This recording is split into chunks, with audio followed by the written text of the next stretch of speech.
recording. Thank you.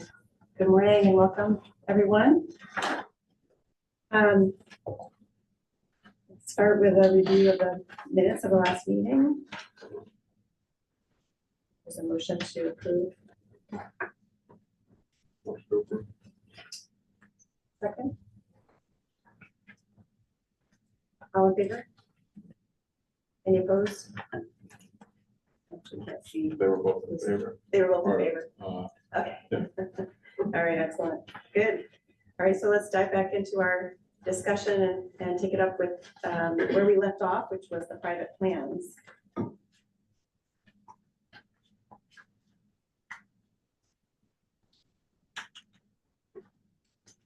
You know, last time we talked about your comment about private plans and whether if you have a private plan, why you're still paying into the program at the beginning. And I thought your explanation was terrific. Yeah.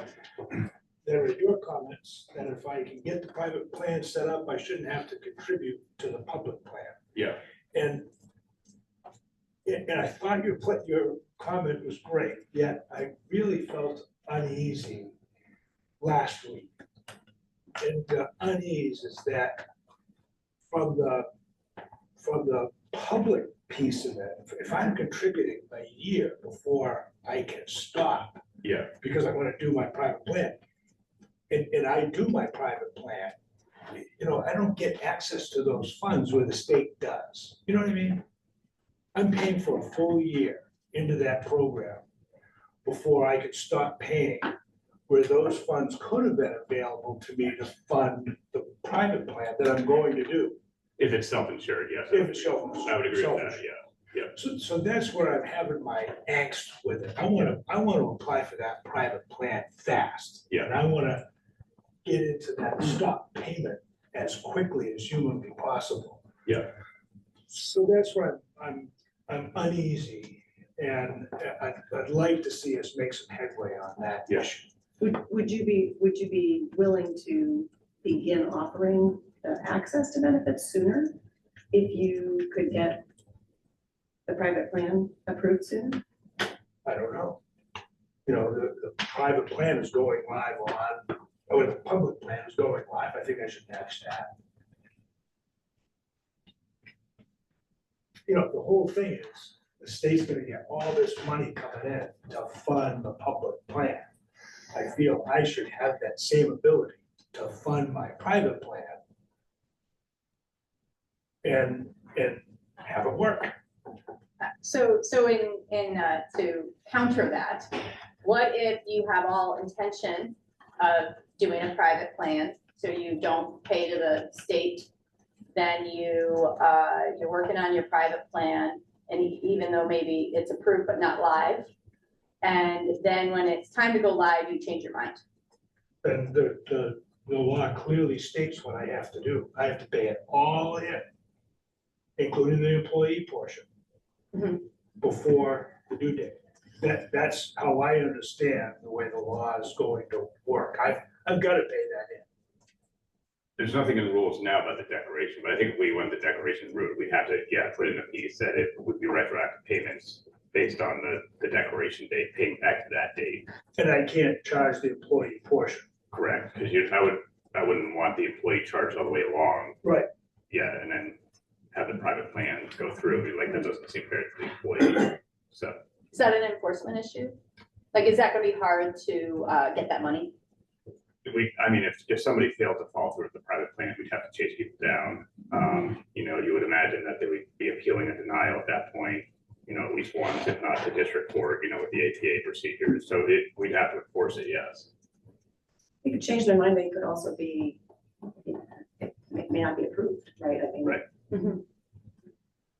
Plus, I think I think the notion is everybody's contributing to the public plan because that's going to be available. So if you have a private plan, you have to do it for 3 years, but then you could decide, you know what, I'd rather do the public.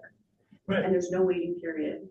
So everybody's had that, the seeding of the program, if you will, and has access to it, whether you choose to have it through the private plan,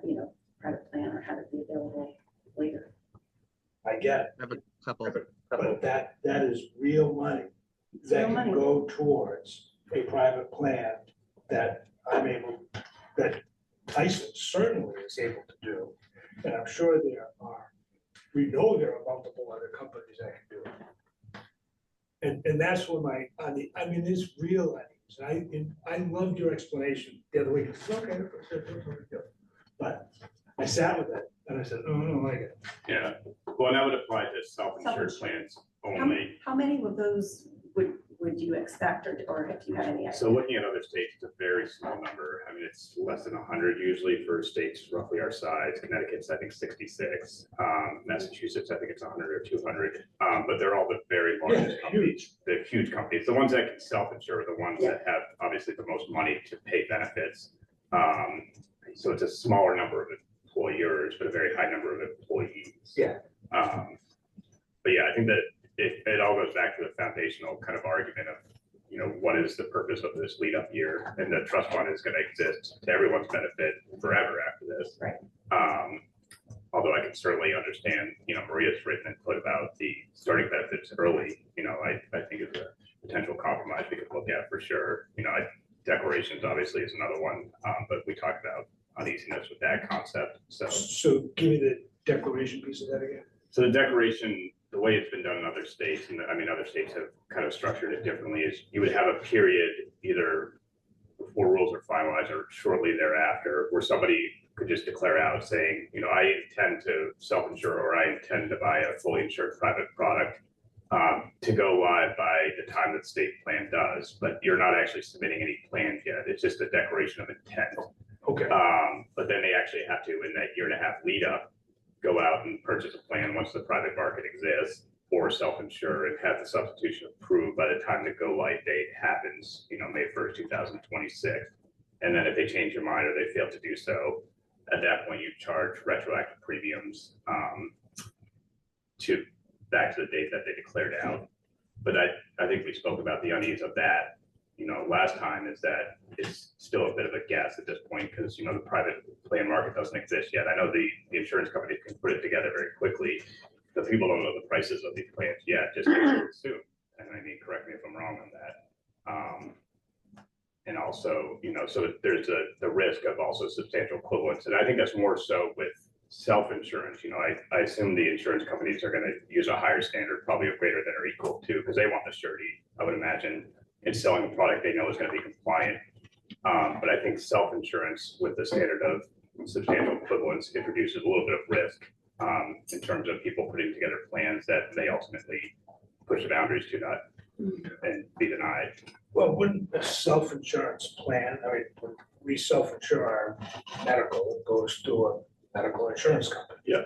So I'm making the assumption that that's how this would work. Are you saying that other private plans are done via the company's internal resources? So in Connecticut, and again, they're the best analog, 50% of the self-insurance are done internally. They're owned by the employer themselves, and 50% are actually farmed out to a third-party administrator, like an insurance company or some kind of TPA. So they've created their own plan, their own self-insurance plan, but it's still managed by a third-party administrator. And it's about 50-50 for self-insurance versus, of self-insurance, 50-50 for like managed by a TPA or managed completely in-house by the employer themselves. And those employers that have written their own plans and are managing them in-house have to have them approved by Connecticut DOL for them to be considered equivalent to. Yes, that would be the same here. We would, Right. May DOL would approve self-insured plans, and they would have to be bonded as well.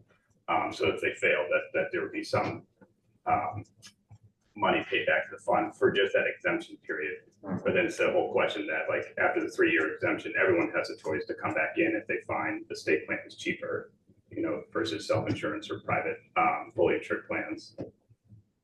And, Two questions. Question on the bonding, that money would go towards the bond, in my opinion, if you said what to do. It's still, I think, the bonding is for like, if you fail to provide benefits Oh, I for get that 3-year plan, you're I paying get back the loss of that specific 3-year. But I think the trust fund and the existence that it'll have, forever, that as long as this law is in effect, it's like, you're always gonna have the public option now to benchmark against when you're shopping, you're always gonna have the public option to choose if it's the cheapest, and a lot of times it will be, sometimes it won't be. So it's a question again of what's the responsibility of funding that in the first year. Did Connecticut also have this runway issue that David has raised about companies paying in before the private options became approvable?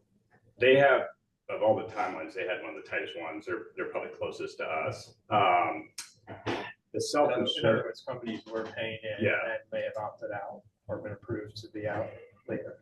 wait, say it again, sorry. Well, I think the issue he's talking about is that companies are paying money in. Yeah. And then, let's say a year later, they're approved for self-insured and then, Yeah. so they in effect lost that money. Is that how Connecticut worked as well? Well, I think you have to ask the employers there. Yeah, but right. Yeah, I mean, Connecticut used a declaration model, so I think it's different. Okay.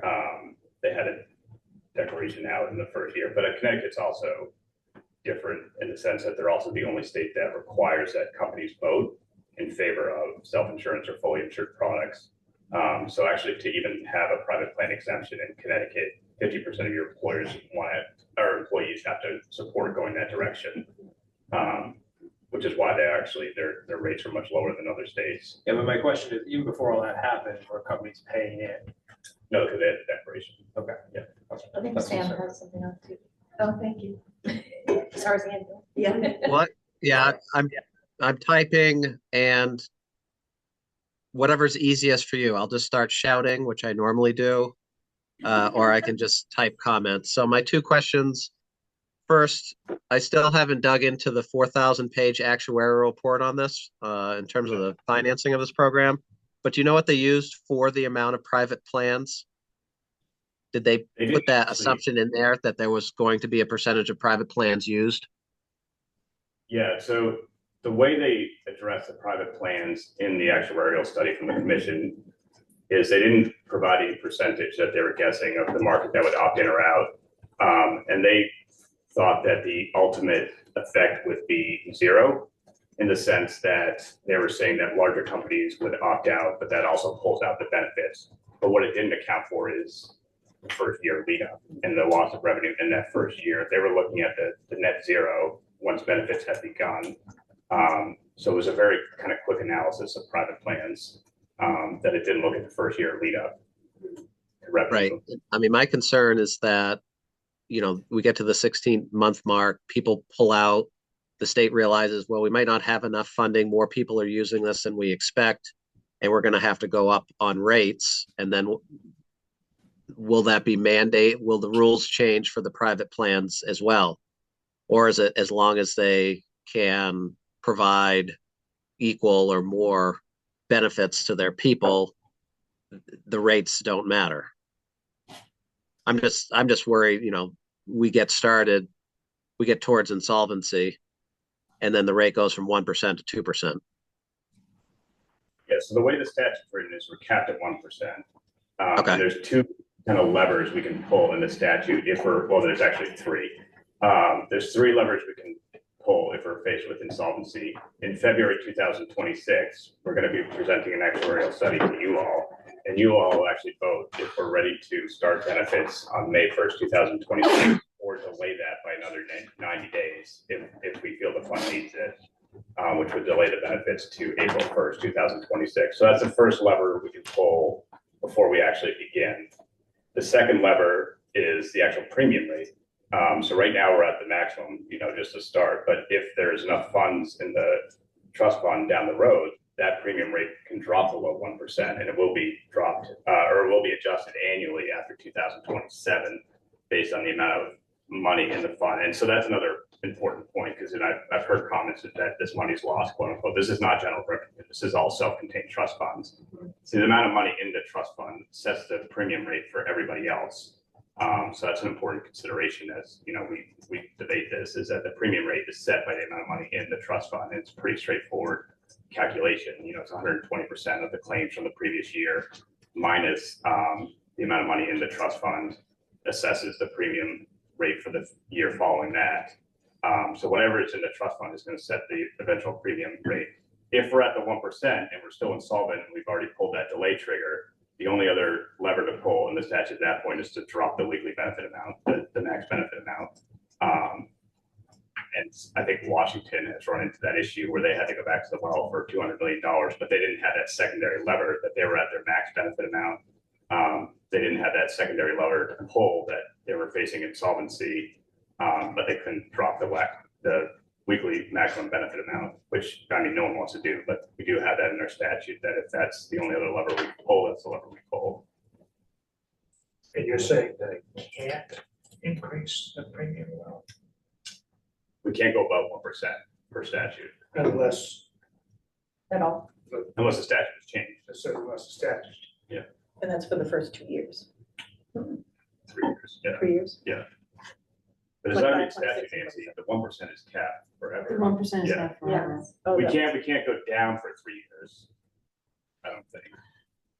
But I read the I 1% think cap is, That's my recollection. yeah. Right. That's capped. So in the problem with the declarations, can you kind of summarize that again? Because, and is there a distinction between self-insured and other like insurance products in terms of declarations? So the way that declaration has been done in the other states, there's no distinction. They allow any employer to declare out for that first year, just with the intent that they will insure whether self-insured or fully insured. I think some states have insurance companies sign off if they're going to pursue a fully insured product. They actually have to have somebody from the insurance, their provider, sign off that they intend to insure with them. But both fully insured and self-insured were allowed to declare out in the states that use the declarations. So, but I think you indicated last time that there was a huge problem with that and the rules don't provide for that because of the experience of other states, if I'm not mistaken. I just wanted to be reminded about why that was. Yeah, so the concerns, obviously it has a financial impact. I mean, that's lost revenue to the fund in the first year. And I mean, it's all dependent on the percentage of employees. I mean, employers, it'll be a small percentage, but what percentage of employees opt out? So we would expect between 10 to 30%, looking at, other states that aren't Connecticut with the voting procedures. So that's 10 to 30% roughly of revenue, understanding that it might be higher income earners, so it might be more than that. So that's one of the concerns, is 10 to 30% of revenue is coming right off the top. Would 10 to 30% of employers or employees? Employees, it's 2 to 3% of employers in the states that don't have voting. But they're all the largest companies, so it represents a much larger share of employees. So 10 to 30% of revenue administratively, obviously, it's doubling work, but I mean, that's for us to figure out, we can figure that piece out. But my bigger concern is just the chasing down and kind of the guessing with the added complication of substantial equivalence as it relates to self-insured. I mean, I understand the insurance companies are ready to go to be compliant, and I have no doubt they will create compliant products that are probably going to use greater than or equal to just for surety. But I think the concern is more the self-insurance in the test cases. But even, I mean, the market, again, like, we're hearing a lot of small companies saying they want to buy fully insured products, and I'm not sure if that's actually going to be cost effective for them. And I mean, maybe they're willing to pay more for the convenience factor, but I do worry about, like, are people aware of the rates yet? That's my, Yeah. I'm a small employer. Yeah. And if I say I'm gonna declare that I'm gonna buy this fully insured product, I already have short, long-term disability with Unum. I already have an insurance agent. I'm not worried about that. But if I know it's 1% with the state, I don't know my premiums for Unum as an example. I'm gonna be very hesitant to declare that I'm gonna go with a fully insured plan when I don't know the cost of that fully insured plan. And then the alternative is that I haven't been paying into the government plan, and then later on, I'm gonna have to make up that premium when I might change my mind. Like, I don't wanna be on the hook for that money later. Like, that's bad cash flow for me. So you pay it now. Well, so I'd be hesitant to choose the declaration until I knew how much my premium was gonna be.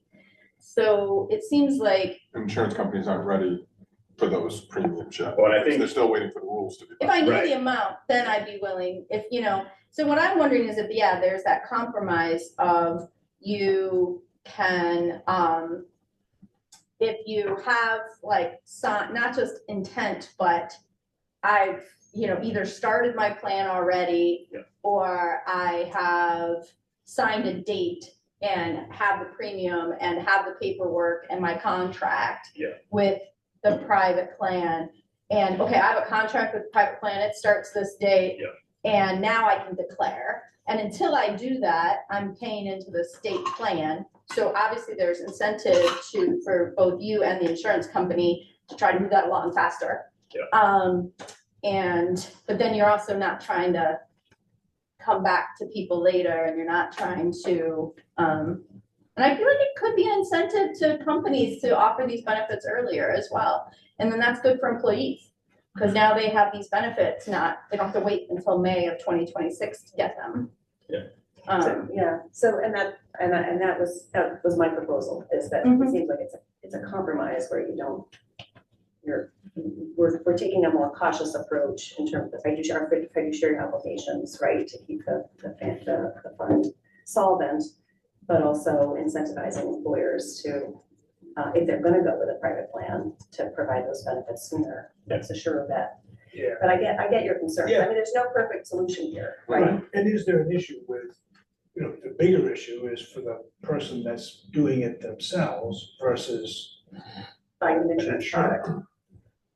If I'm insuring myself, I wanna have something could- built up. But could then that also be the same compromise in that if you have developed your own self-insured product, you get it filed and approved by the state, and you start offering those benefits, you no longer have to pay into the state fund. So, Right, but I need that time to build up my fund. So if I'm private insurance, then that's a little different, you know, it's really nuanced, but I get the state's issue and I get my issue if I'm doing self-insured. And I get the insurance issue if I'm gonna hire an insurance company to do it. so that's a question for a company. I mean, how much do they need to build up their own private fund, and how long do they need to do that? Would they be just seeding that money themselves out of? It's gonna come from somewhere. You know, if I'm gonna pay it to the state, I can put it in my own account, build it up, I'm ready to go January 26th.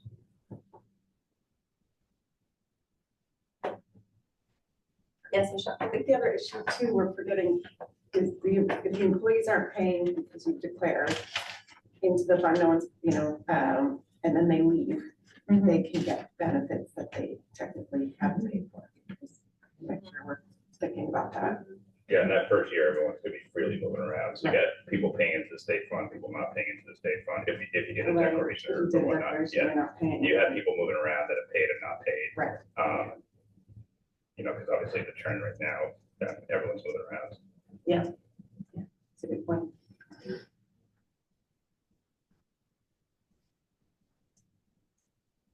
Further discussion on this topic? So the only thing I want to add, I think, here is, I've talked to some large employers recently within the last couple of weeks, which are going to opt out of the plan when they're able to. So from an authority standpoint, our obligation to try and do everything we can and pull those levers that Luke talks about to keep the fund solvent. If we have 3 or 4 of the largest employers in the state pulling out, and or more probably than that, that 30% long term, we're talking about what are we doing to be able to get the fund up and running and pay benefits in May or April of next year of 26. What happens 2 or 3 years from then when, and those large employers likely will continue to either use a third-party administrator, self-insured or fully insured, but and those dollars will not be going to the state. So long term, what's the concern level about that? Yeah, I mean, you would hope it's net zero. Once benefits have started, that 10% is opted out, but also you're paying 10% less benefits. But I think it's a question of what risk pool you're pulling out at that point. But that being said, the statute's clear that private plans are an option. So I think, we have to honor that private plans are always going to be a thing. And I mean, can appropriately pull out a certain percentage of the, from the state fund. And so you would hope that the net effect once benefits have started is zero, because you're losing that revenue, but you're also losing that percentage towards benefits. But the actual, is there some drain or benefit to having private plans based on risk pooling? I think it have to be something that's studied by an actuarial study once we actually have better data. So in a worst case, or maybe not worst case scenario, but if the funds depleting can never go above the 1%, the only option is going to be to reduce benefits to whatever keeps the fund solvent. So that could be.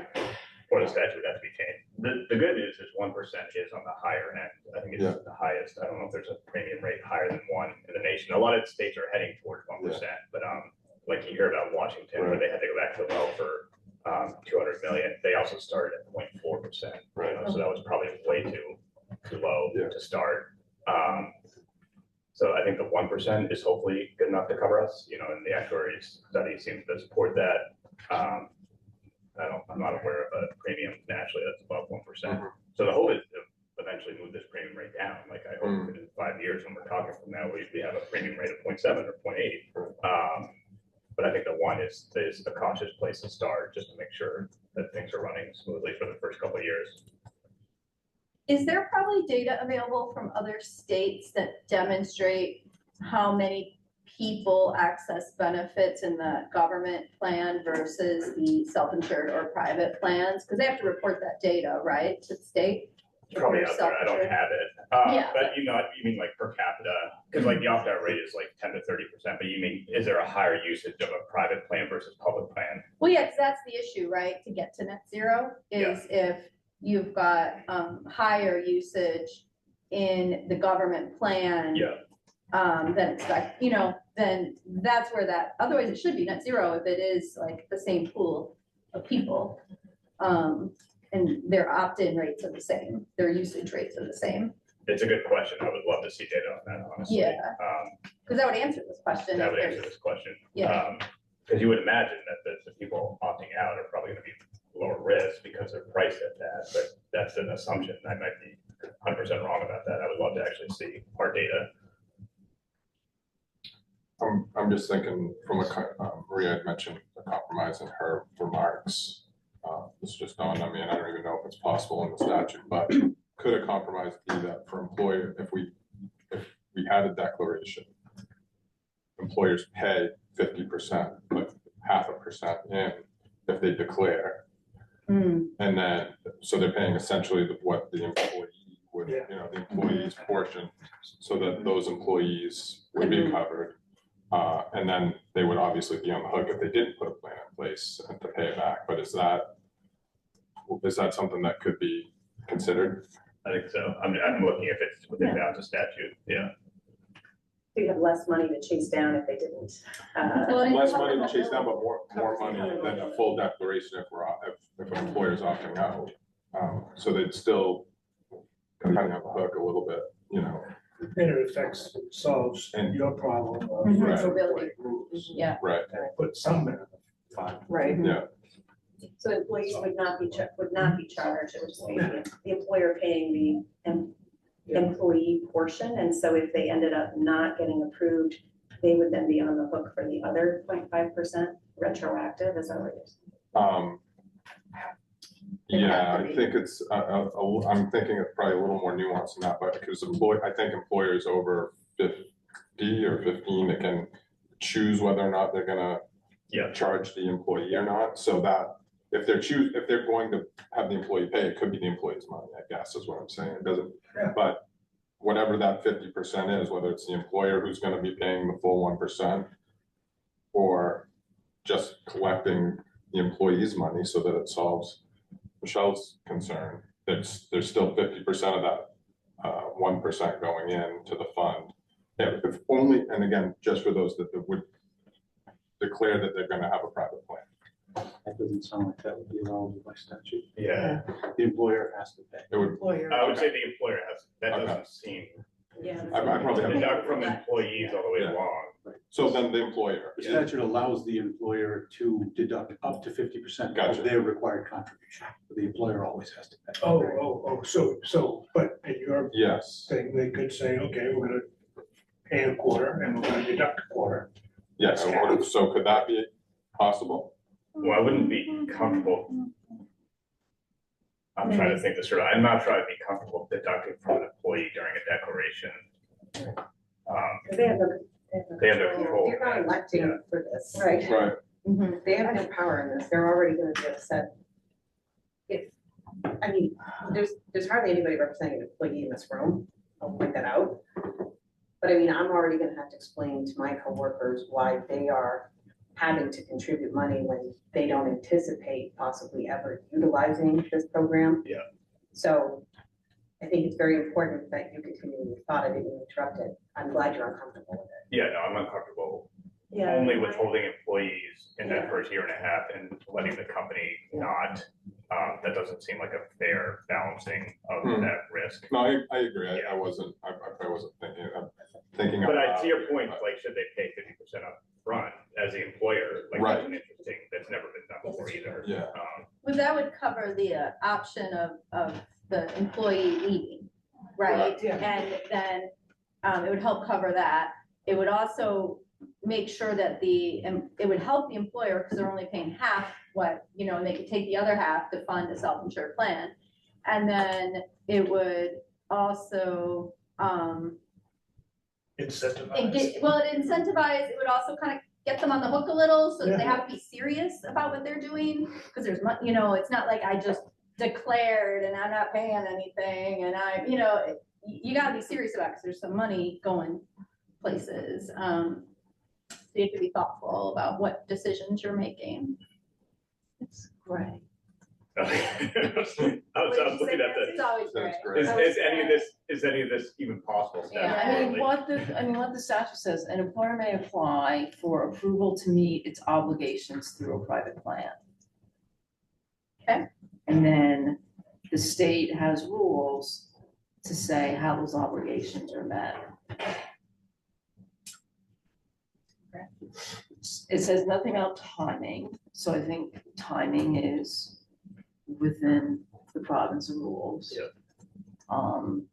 Half and half. I think it's sort of right.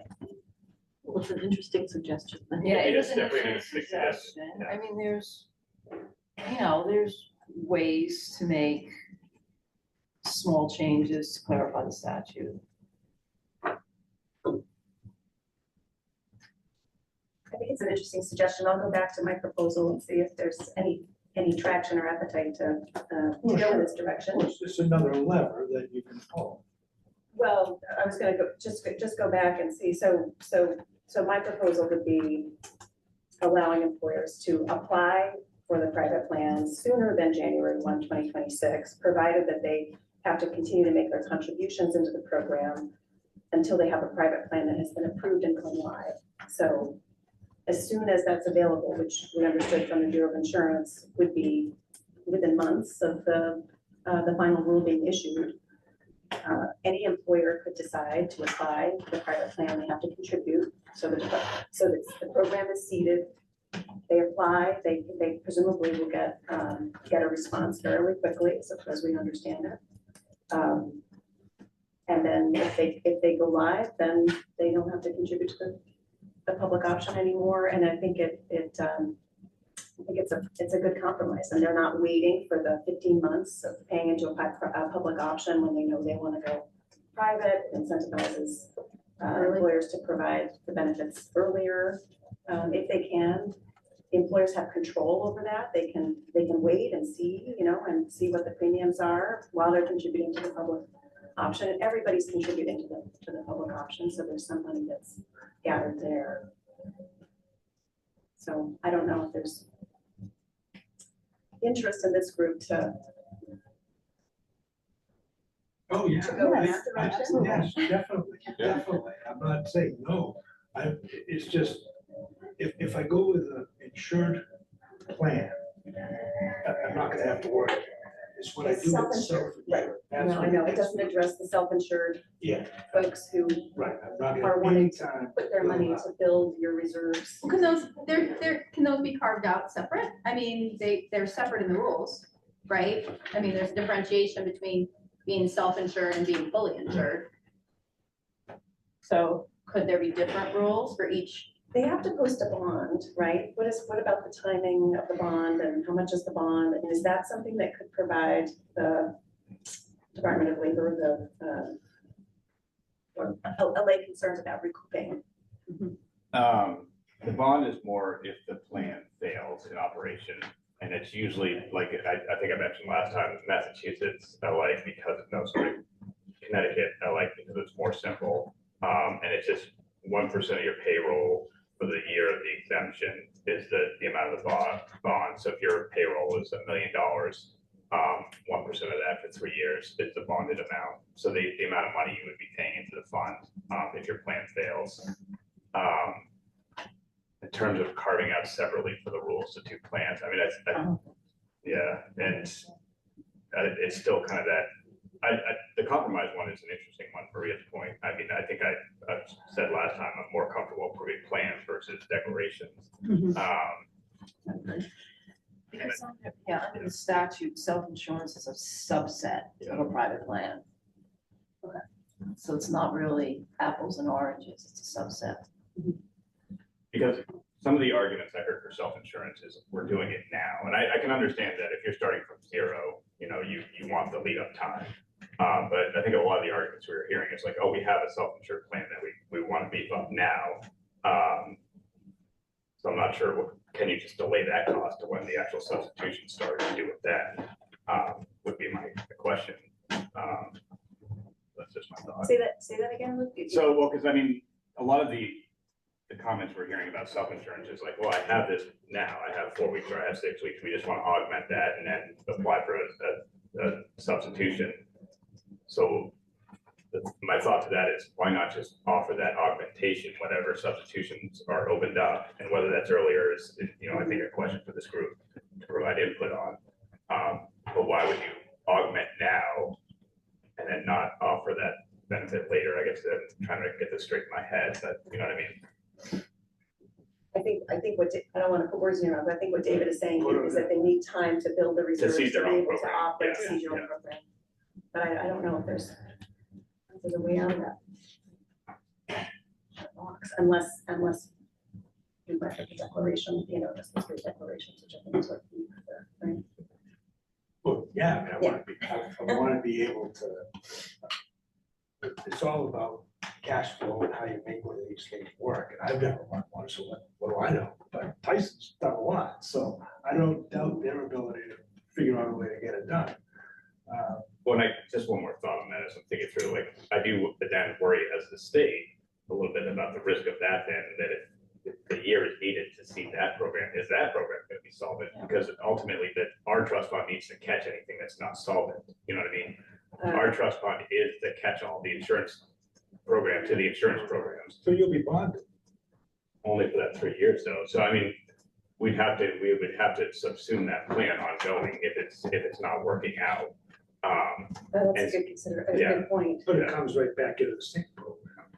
Without the wait time though. I think it's kind of the fairness thing. So the trust fund is gonna be the catch-all to everybody Right. once benefits go live. And so the private companies are taking a bit of a risk to seed their own programs, and then they're not solvent themselves and need to come back to the state fund. Like, we have to catch you.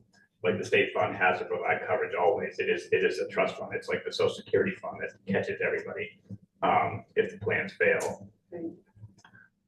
So explain the purpose of the bond again. So the bond is only to provide the loss within that exemption period. You're only bonding for that 3 years. The premiums you would have paid for that 3-year exemption, had you been in the state plan, is the money we're recouping if it's revoked within that 3-year exemption period. But there's still not a loss. you know, to having you, not that it's a loss, but having you back in the fund without a wait period of a year. Is the full And amount assuming bond those- forfeit, or is it prorated based on the number of years you were solvent? Because if it's the full amount of the bond, you're not, the fund is not losing anything. Yeah, The fund is essentially getting the retroactive contribution to the date the plan was approved. I'd have to look at other states, I'm not sure, it's, Yeah, the statute doesn't say that. I don't know if the draft rules say if it's prorated or not. say if it is. Yeah.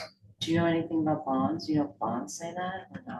It would be negotiated as part of the term of the bond. Okay, So if the terms of the bond are it's fully payable on whatever date the event takes place, then it would be the full amount, which would deal with your retroactivity issue for, you know, that ramp up period. so is that something else we need to add in the rule for how the bond? I would think so. Or rating the bond?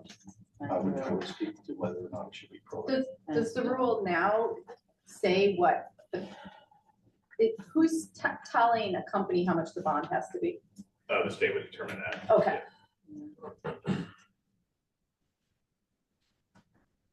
Based on previously filed DOL wage reports or something else. Can you speak up a little bit, Doug? I can't hear you. Sorry, based on previously filed DOL wage reports or something. Well, so the other thing It's based on payroll, right? Yeah, the other thing about private plan substitutions, I just want to make clear, is that even if you're approved a substitution for an exemption, you're exempted from paying the premiums, but the companies that have a private plan substitution still have to file wage reports. Because we need the Yes. wage data for your employees all the way along, so that if they do move, we have wage data. But I think Massachusetts, or Connecticut does it based off those wage reports. So the state is still gonna be needing to collect your wage data all the way along, even if you have a substitution approved, because the substitution only exempts you from the premiums. We still need the wage data in our system once created. We still need a yearly, an annual data report. The appeals still go to us after reconsideration, you know, the state, Mhm. the decisions are still through the APA process of, because I think there's also a perception out there that if I opt out, I'm out of the law. Like, no, it's an exemption on the premiums itself, but there's still requirements of the law, including wage reports, the yearly data reporting, appeal subject to APA, non-retaliation, is still subject to our enforcement. So So, that all makes sense to me anyway. that's a good question, Doug. We can research that more. I'll ask anything. I'll ask anything about. I did bonds. something in proration bond, I know that, yeah. Is there further discussion? Or is there a motion to make a proposal to Well, I guess the question is, how do we come to some type of agreement on it? We've had, you know, we've talked about a number of different levers, half and half, attestation, the speed of implementation, the size of the bond. I mean, all those, you know, levers, just like, what do we do if we're going to solve? So I don't know what proposal to make, other than to say, I'd like to find a fix. If we have to go to a subgroup to do a fix, I'm fine with that, but I don't want to take this whole meeting, to talk about this, because we don't seem to be able to get to a conclusion. Well, that's what I'm trying to ascertain, is I understand. You think that it warrants further discussion to try to. I don't feel comfortable where we are today to let this one go, personally, that's me. And I know there are other companies that feel this, I mean, you just said it. Yeah, well, and I was just, I'm just trying to find kind of a happy medium, right? So, I mean, I like Ray's proposal, I was trying to put some thought around, you know, the employee leaving and what are some other options, so. Because you certainly don't want to pay full and Yeah, have the state write a check, right? State's not gonna wanna do that. I wouldn't think. And I think we also have to be realistic about what it is that we can accomplish as an authority, just in terms of the time. I mean, today is the day that, you know, if we vote on some proposed changes to the rules, that they would be accepted prior to the July 8th deadline. I suppose if there are substantial changes to the rules, do you know as a practical matter, if there were substantial changes, yeah. when those would be released? We would try to, I mean, it's gonna take some time. If we were sending it back out, we would need to incorporate, well, one, we need to shift through all the comments, obviously, once the period closes. Like So fall, are we talking, or? I hate giving. Yeah, I know, I don't need to. We're gonna work as hard and as fast as we can. when rules close, to go through the comments. If we decide we need to make changes and send back out, we recognize that we need to get that done as soon as possible to broadcast what is, the second set of rules. At that point will probably be the final rules, because there will not be time really to go out a third time. So we would work as hard and fast as possible after rules close to get it out again for public comment a second time. And the public comment at that point is only based on the changes. So I'm looking at Nancy to confirm. Yeah, so the public comment, if we send it out again, would only be on the proposed changes to rules, not the rules itself. So, oh, go ahead. Yeah, I have a question about the role of the authority and rulemaking. Yep. My understanding is that this is a conversation. This is not direct input as part of the official rulemaking Correct. process. Yeah. And the Department of Labor folks are hearing this conversation. Yeah. So are you looking for inviting written comments from this group, which doesn't sound like there's unanimity? Or, what is your thought? So my thought is, and it's sort of a unique statute, so it's not really covered easily by the APA. But my thought is putting the authority of the authority in the statute and the APA. I would say that if the authority were to make a motion, that with a majority, that would be equivalent to having a written comment with comment to the authority. All this conversation is not APA comment. The motion itself doesn't need to be as specific as the correction. The motion can be as generic as we're public comment to ask the department to reconsider the ramp-up period, that runway period for those that are applying, and allow for earlier application. And, it doesn't have to be extremely specific. Just All of as- this conversation is now known. Just as comment, just as written comments don't need to be Right. specific, right? So my point being, I don't know that we would need a subgroup to define, all of those things that everybody would have to be happy with, just the comment that there is significant concern with this ramp-up period for those that potentially want to self-assure. And that be considered. I mean, I would be more than happy to support or make a motion to that effect. And we can use this as the example of, the types of change that should be considered. Use what as the example? Your example and your comment. Oh, okay. I was gonna say, I would be in favor of it so long as the provision were contribute to the public fund until the program goes live. So I don't know if that's a Until friendly the private amendment. program goes live. Right. And what, the other thing we don't know, I guess, is if you go with the private insurance plan, they're gonna say, we want you contributing on the same day that the state starts. We want you paying premiums the same day that the state starts. Because we haven't seen anything from insurers at this point. Well, some of them are advertising that one of the advantages is to go with those plans is you don't have to pay in until you're actually required to provide the Oh, so benefit. they are I saying, mean, I've seen that, Okay, but I well, don't know where it's actually going to shake out, but some promotional materials have been that's figured interesting too. out. So is there, Sorry, I have another Yes, question. yes. Have you heard from the insurers how quickly, I mean, the Bureau of Insurance can, certainly work with you on the checklist and move quickly, but, where are the insurers in terms of? Yeah, we had a very preliminary talk with ACLI at the beginning of this, and it sounds like it could be relatively quickly that they could create an insurance product.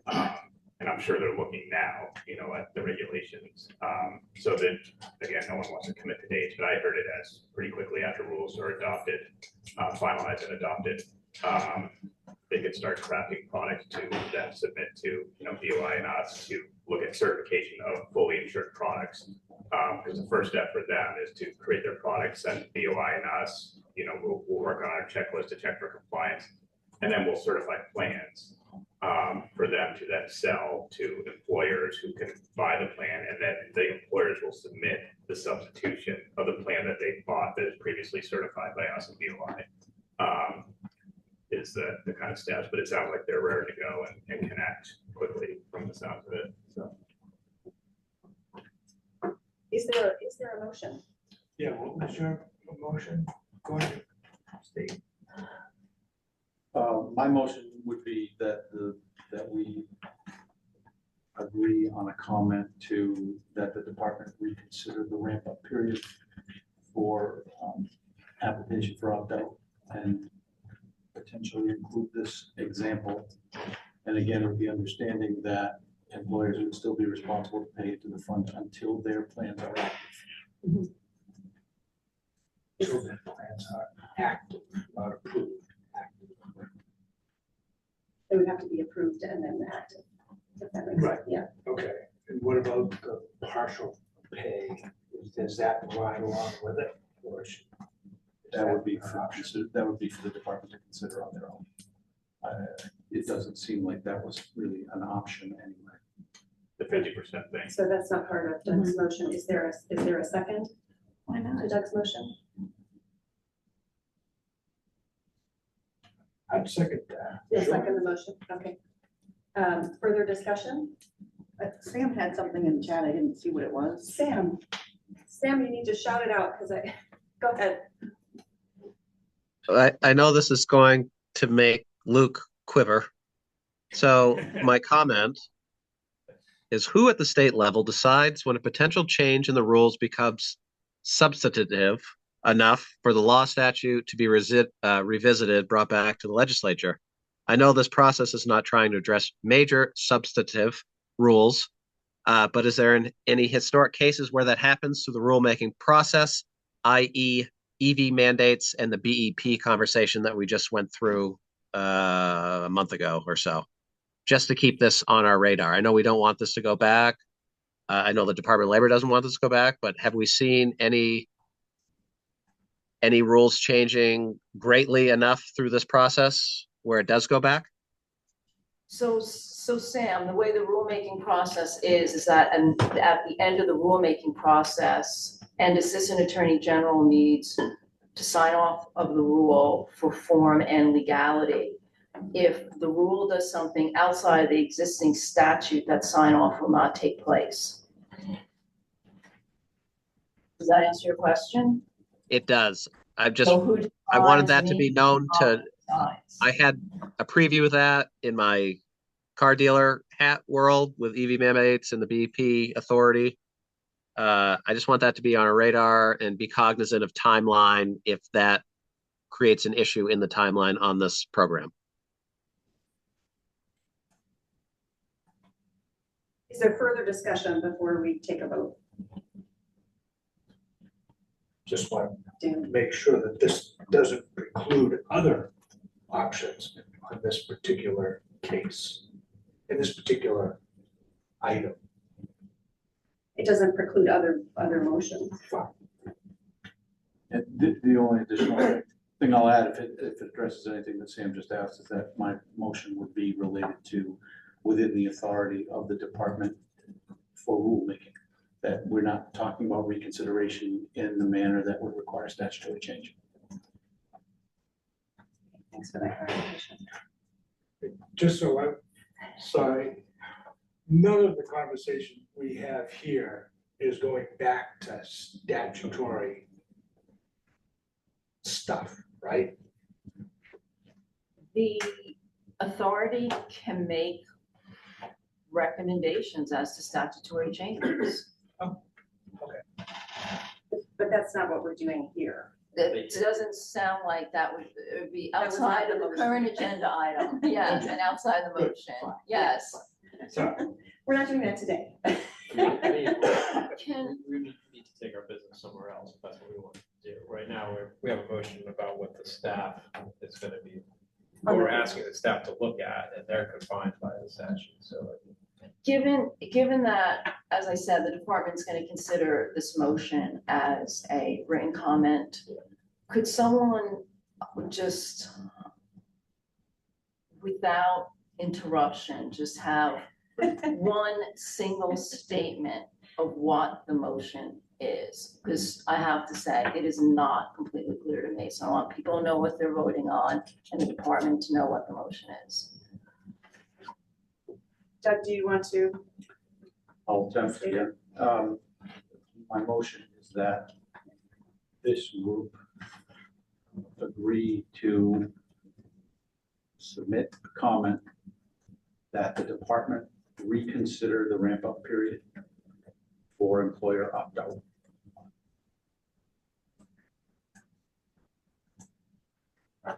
Including this example that Maria had written, the proposal allowing employers to apply for approval of private plans sooner than January 1st, 2026, provided they continue to make their contributions into the program until they have a private plan that has been approved and has gone live.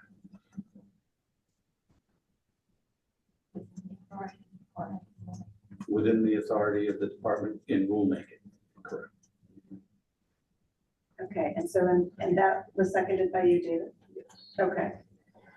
So, Sarah, could you call the, because I think we have to go around person by person, right, for this one? Sure thing. Thank you. It might not be in the order that we're all sitting. That's okay. Okay. Authority member of the town, yeah? Yes. Vice Chair Height, Yes. thank you. Authority member Cutmore, Yes. Authority member Gutierrez, Yes. Chair Fox, Yes. Authority member Corey. Yes. Authority member Barber, Yes. Authority member Conroy, Yes. Authority member Washburn, Yes. Authority member Bonnie, Yes. Authority member Tilton Flood. Yes. Authority member Smith, Abstain. Authority member Cohen, I'm trying to decide if I'm supposed to vote or not. Yes. okay, Authority member Grant, Yes. and Authority member Nalbach is not present. I believe that's everybody. Thank you. Motion passes. On to discussion of fraud, which is on the next item on our agenda.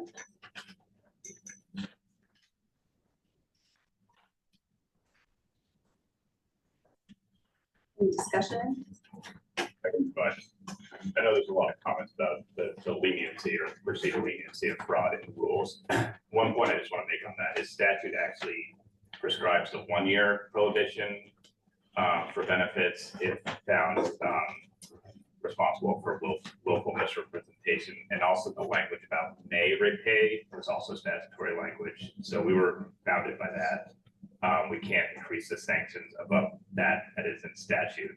That being said, I mean, the authority has the authority to recommend statutory changes as well. But I know there was a lot of comments about the perceived leniency, but those two pieces were pulled directly from statute. The may replay for good equity, I think, was the wording, and the 1-year suspension on application if found, guilty of willful misrepresentation. Will the department be gathering information, like gathering data about that for the authority to, review at later stages? No, like fraud rates? Yeah. Yeah, no, then that's tracked in other states, and we would want to track that. The other How does it look in other states? Well, I was gonna say, Yeah. the framing I can give for fraud too is, there's really kind of 3 categories or buckets that I see. So there's, the criminal, like organizational identity theft, people who are not even the claimant applying for benefits using stolen identities. When other states talk about fraud, and I don't have hard data in front of me, that's the vast majority of fraud is like organized crime, identity theft, applying for benefits, with some pretty complex and sophisticated schemes.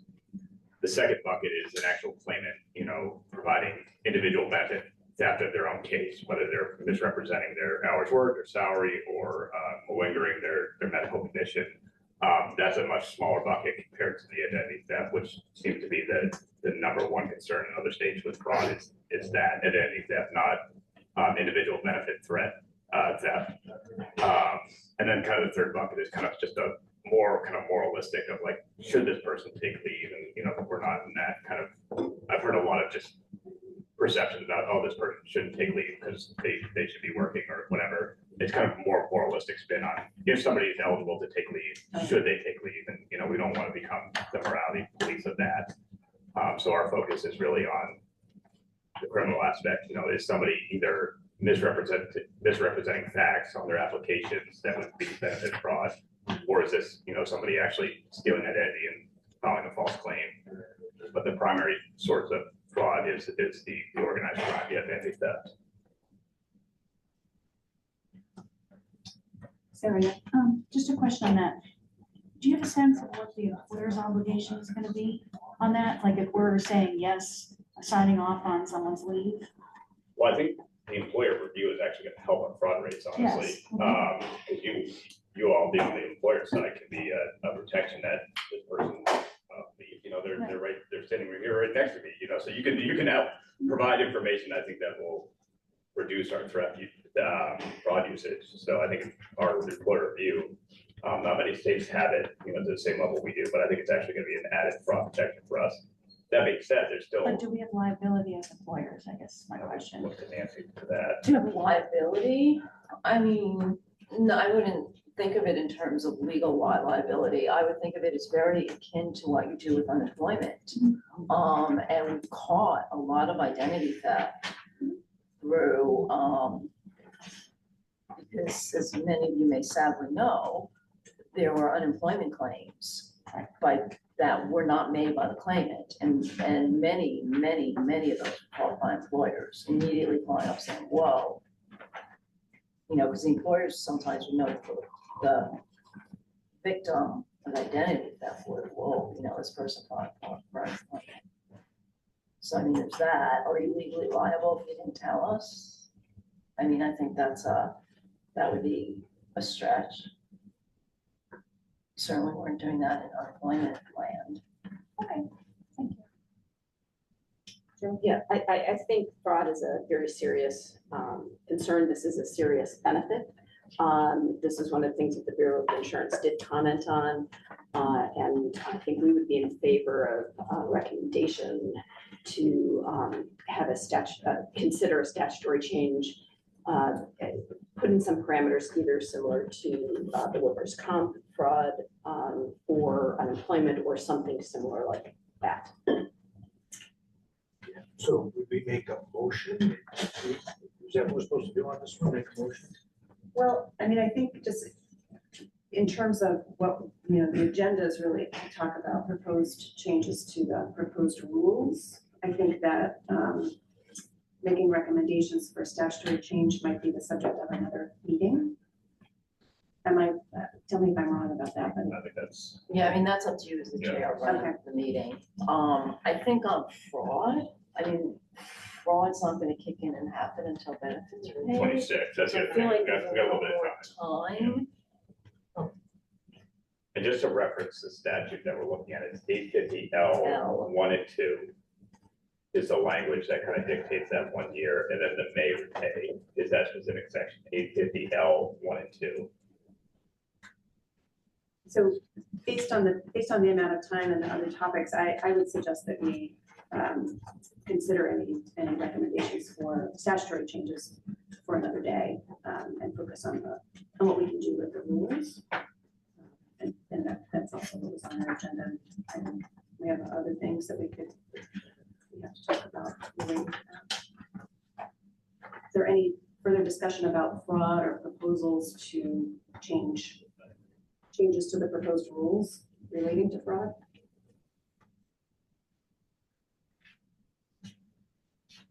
Seeing none. We can move on to other topics. We've discussed a number of other. Oh, I'm sorry. No, I was gonna be the first to say something about other topic.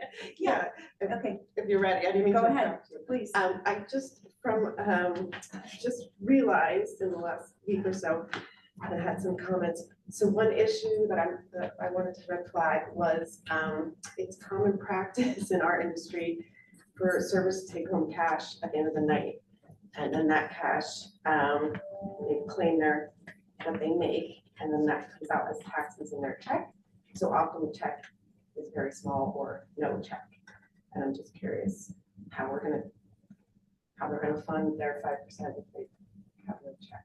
Yeah, I think clarifying question on that. What would your industry or somebody in that situation do for like income taxes at that point? If their income deduction was more than the check amount they were making, because it was cash. Yeah, I mean, that, I guess the tax, that's a good question. I don't do it that way, so I'm trying to think. I mean, I think it comes out in the wash at the end with the income tax. You know, usually they'll get money back. But there's never no check, because the tip credit requires to pay half of, Anne, are you in this meeting? No, And it's not. Anne is not. The tip credit, I'm pretty sure, requires to pay 1/2 of minimum wage. Yes, you get that. Anne is online. Oh, I don't think she's set up as a, Her hand is. I don't know if she's able to So talk we to just the. put- Yes, you're correct, but that's still sometimes the taxes. If you take home $100, Oh, because you're paying taxes on your, yes, so you're still paying them, but that check that week or that day went. So that being said, this issue actually came up right before we released rules. We were talking to NPRC, the payroll coalition.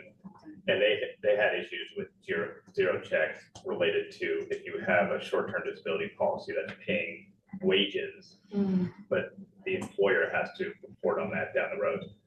So they actually pointed to Colorado, does have some language we could potentially look at. It's a merit, they're discussing merit, that's part of their issue. Merit, zero checks. Okay. Maybe we think about it. Yeah, no, it's a good flag. So I think there's language that Colorado has in their PFML rules around, the employer can't retroactively deduct unless the amount of pay isn't sufficient to cover the premiums due. Okay. So I think we can look at Colorado potentially. okay. Anne can talk. What's that? Anne can talk. Oh, you can talk. You want her to chime in? Just Anne, if I've said anything wrong, you can correct me. No. Right.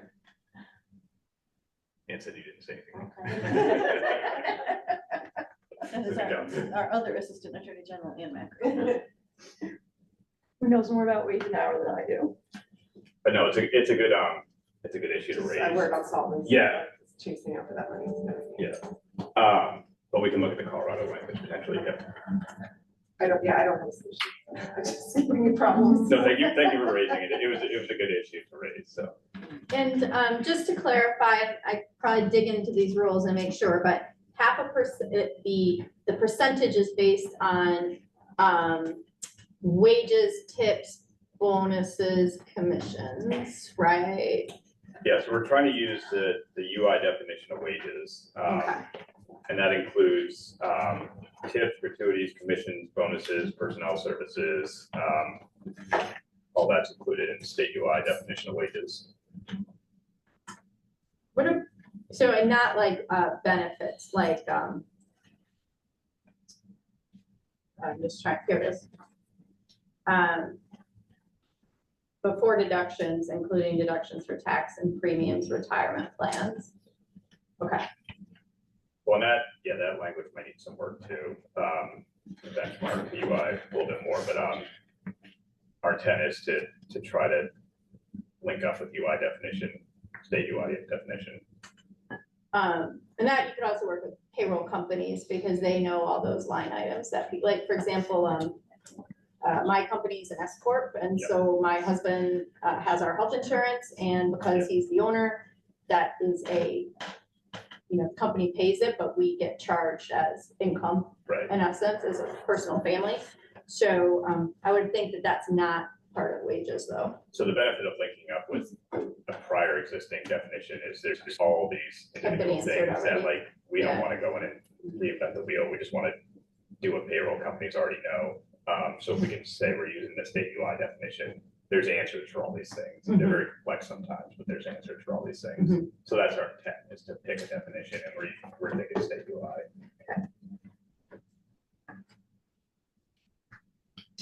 Someone put something in the chat, which I can't somebody read. can you read that? It's like Sam. I think Sam has said those comments already, I just Yeah, wanted to be sure. What's that?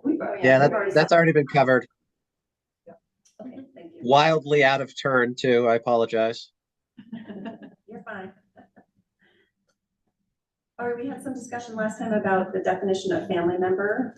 I'll just throw that out there. I had made a proposal to define family member, that it would mean with respect to a covered individual or spouse or domestic partner of a covered individual, any of the relationships identified in the family medical leave statute, including those with an affinity relationship as defined in the rules.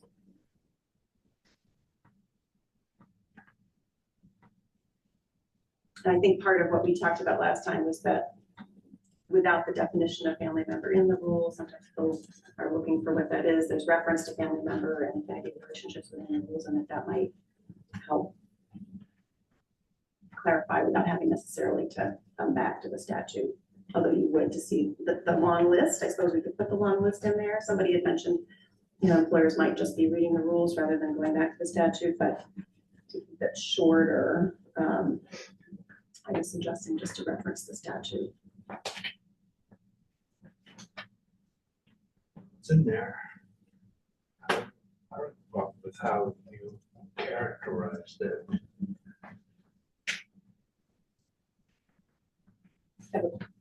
Does the clause including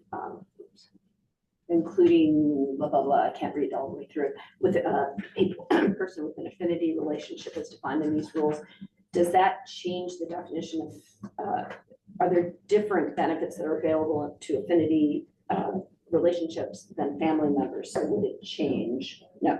Okay. Correct me if I'm wrong, Luke or Nancy, but I believe the definition of family member includes the affinity relationship. So when we say family member, it's intended to be family and affinity, right? Yeah, I think Affinities, sorry. yeah, affinities within family member, and then the reason why affinity relationship itself was in the rule was because the statute doesn't use the term affinity relationship. Right. Could you say that again? I couldn't hear you. The phrase affinity relationship is not in the statute. The concept is. Significant personal bond is. Yes, right, is the yes, language and in then, the and we needed a shorthand, and all the other states, and the insurance carriers all use affinity relationship. But I think Maria's proposed language clarifies affinity relationship as a subset of family member, which I think helps eliminate some of the confusion. Like we're getting comments about why do affinity members not have to provide the same documentation as a family member? Like they do because they are also a family member. Yeah. So I do think there's good clarity. And they can authorize the provision of medical information, and they can They're the have same. access to safe leave and military leave. Yeah. I think it's good clarification. It's an important inclusion and clarification because for the employee who's trying to figure out if they're covered, and usually at a time of stress, this makes it far more easy to figure it out rather than having to figure out how to figure it out.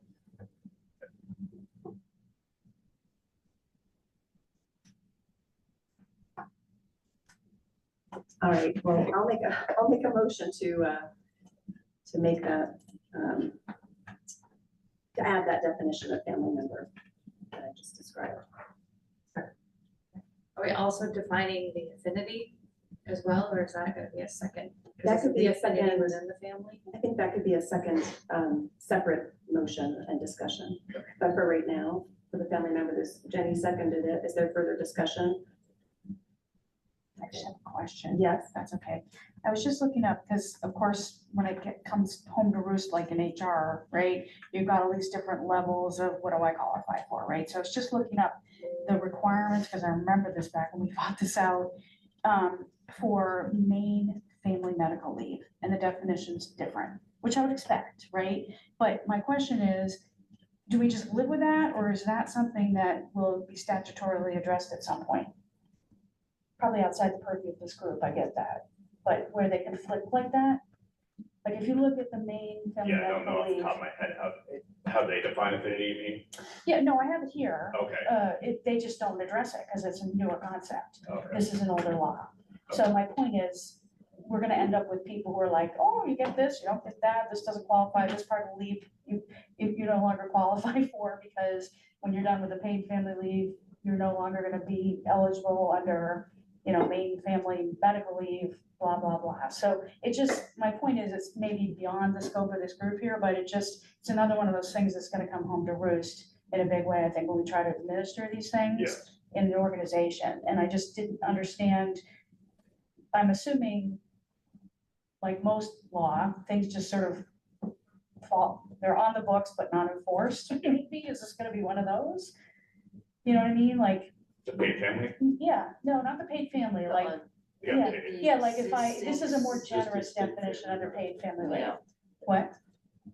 Just a clarification, the existing state family medical leave. Yeah, the Is existing that- state Is that ever going to sunset when paid and family medical leave? Well, Or it's is a there any, statutory question. they No. gonna stay side by side? In order for that to sunset, there would need to be a statutory change to basically repeal the unpaid state family medical leave is one future option. I think that's outside the purview of this authority, right, Nancy?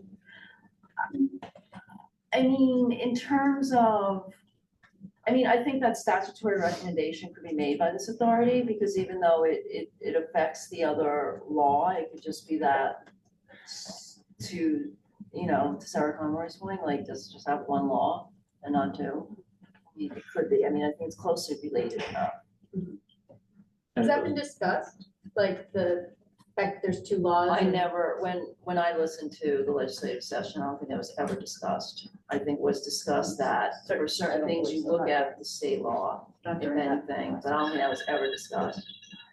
I just remember, again, having gone through that originally many moons ago, there was a lot of discussion around, oh, I want my siblings, right? And that was a new thing, because you're not really in a romantic relationship, you're just suddenly taking care of people that wouldn't necessarily be your responsibility. So, again, it's just evolved, and so now it's different, and so, So that might be a topic for yeah, another. sorry, I don't mean to take a lot of time, but just think it's worth mentioning, and Yep. since we're here. That's good point. Thank you. Further discussion about the motion that's on the table? Certainly. Sarah. Could you repeat the motion? Oh, so what I have is that the motion, as made by Chair Fox and seconded by, Authority Member Tilton Flood, is to submit a comment, with the content as proposed by Chair Fox regarding, this topic. So I don't have that content up on my screen. Okay, But- do we to repeat it? Yeah. Okay, so it's a proposed adding a definition for family member to the rules as follows. Family member means with respect to a covered individual or spouse or domestic partner of a covered individual, any of the relationships identified in 26 MRS section 850-A sub 19, including those with an affinity relationship as defined in these rules. Okay. Authority Member L'Italien. Yes. Authority Member Conwar. Yes. Authority Member Gutierrez. Yes. Authority Member Corey. Yes. Authority Member Barber. Yes. Authority Member Conroy. Yes. Authority Member Washburn. Yes. Authority Member Bonnie. Yes. Authority Member Tilton Flood. Yes. Authority Member Smith. Authority Member Cohen. Yes. Authority Member Grant. Yes. Vice Chair Height Yes. and Chair Fox. Yes. Motion passes. Do we want to talk about affinity relationships?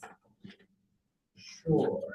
Why not? We have nothing to talk about there. I've also made a proposal on that topic, and it really, I think the idea would be to adopt a more robust definition and mirror what Oregon has done, which I think could help employers and employees understand, what is this, what does affinity relationship mean? It would require not just information, but an attestation.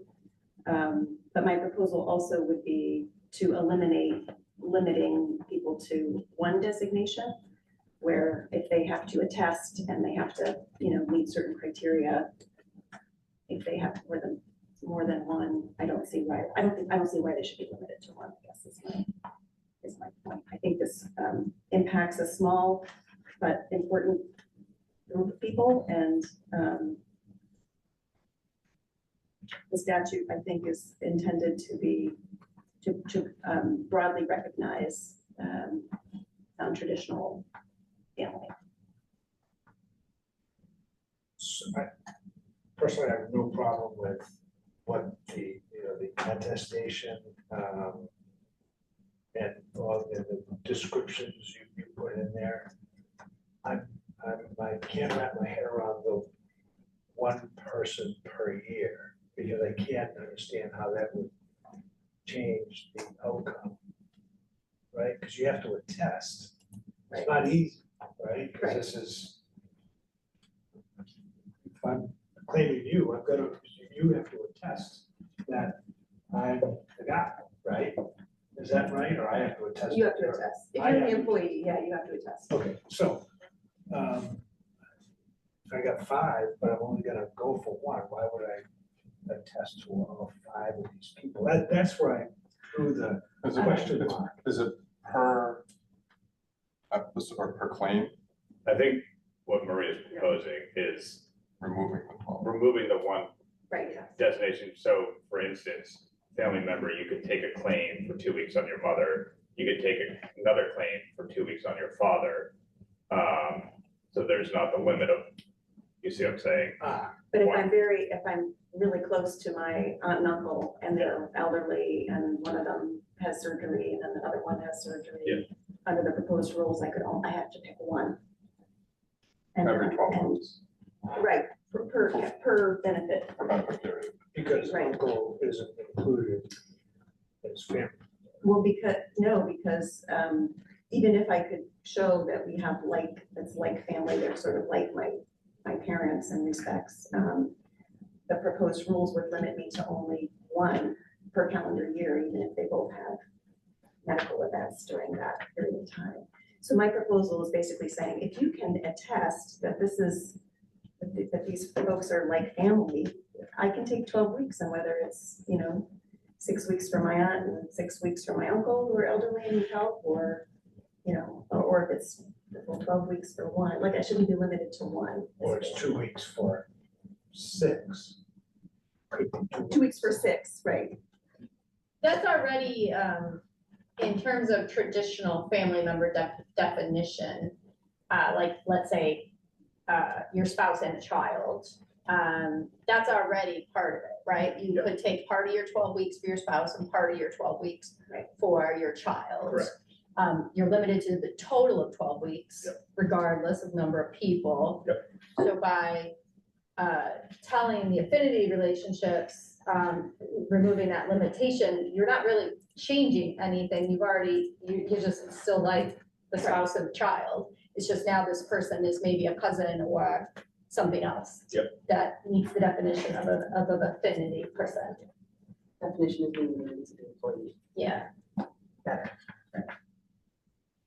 I'm icky on that part. Joan? Oh, sorry. Sorry, yeah, no problem. Joan, you're next. So from the Bureau of Insurance's perspective, we believe the totality of the circumstances standard will be difficult to administer. We're charged with reviewing plans, and we need standards for reviewing against a checklist. Also, the Department of Labor and insurers will need something clearer for decisions, reviews, and appeals. So we recommend something, some more objective criteria like healthcare power of attorney or proxies, or something that is an objective proof of a relationship where there is a demonstrated connection.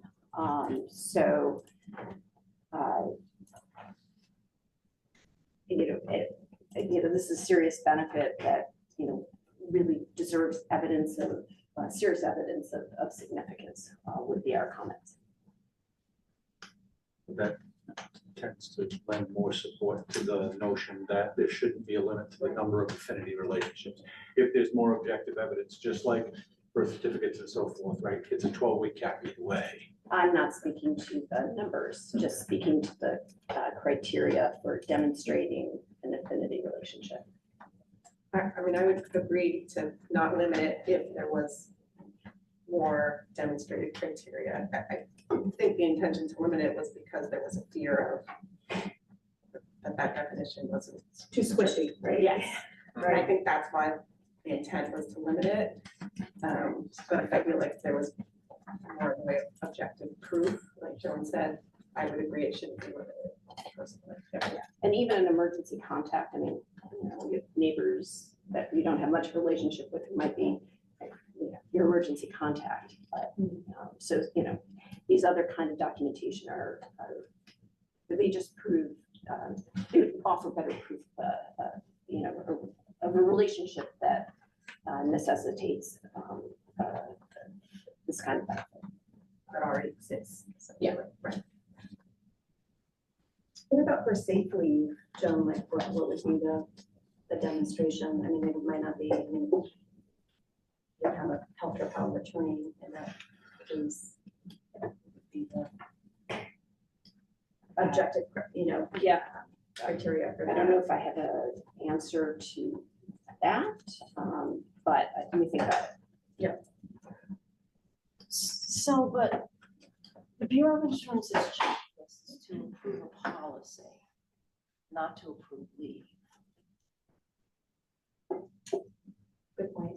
So I think what we are, but we developed check, so yes, the checklist could say something like an affinity relationship that's defined by, you know, Bureau. I mean, that's one of the things that has to be included in the policy, right? I mean, the policy checklist that allows affinity relationships. So, but then insurers and the Department of Labor are going to have to decide, and there will likely be appeals and you know, litigation. And this would be a way of clarifying, you know, who are these relationships beyond just, you know, a neighbor or multiple neighbors. But for purposes of whether or not the plan is substantially equivalent, that would be the role of the Bureau of Insurance, correct? Specific to the checklist. Right, that's the checklist. Would that be the case regardless of the definition that the rules prescribe? I mean, if the rules prescribe the definition as whomever I attest, how is that any different than the rules prescribing having a power of attorney or not? I mean, it's still the criteria that's defined. And the policy can't cover them. And if I could go to power of attorney, I don't think you make that a requirement. Right. Because the statute says significant personal bond regardless of biological or legal relationship. And power of attorney is a legal relationship. So I think you're then making it more narrow than what was in the statute. I mean, the statute made it broad. Jenny, sorry. No, that's, but I do look at, I mean, I think as I looked at the Oregon definition, to me, I think the Oregon definition in their rule is consistent with the statute. I think that would work. Okay. Jenny, I don't have a problem, I don't have a solution, but some of the discussions seem to be getting us away from the fact that someone would find themselves in a position of being the only person left to care for someone. And I would hate to think that there was a need for a checklist or proof or significant bond that prevents someone from providing that care, because then that means that the people that end up providing the care are those who are frequently don't have a paid employment. Their job is not paid and they're the ones giving the care, and that is one of the reasons we're all failing in humanity. So I don't have, there's just a comment. It's just, I would like to make sure that we are not making it so that it is very difficult for people who are in the workforce to become part of the human force, that's all. I think that's part of the whole point of the legislation, right? Yes. To keep people in the workforce who otherwise have been forced to leave the workforce to do exactly what you're talking about.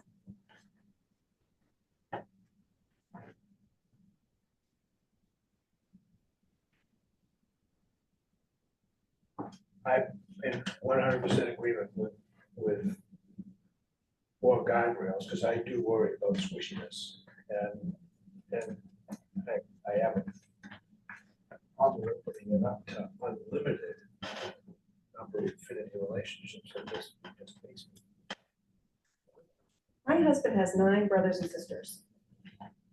He's not limited under the Yeah. statute, you know, to, I mean, but would he really?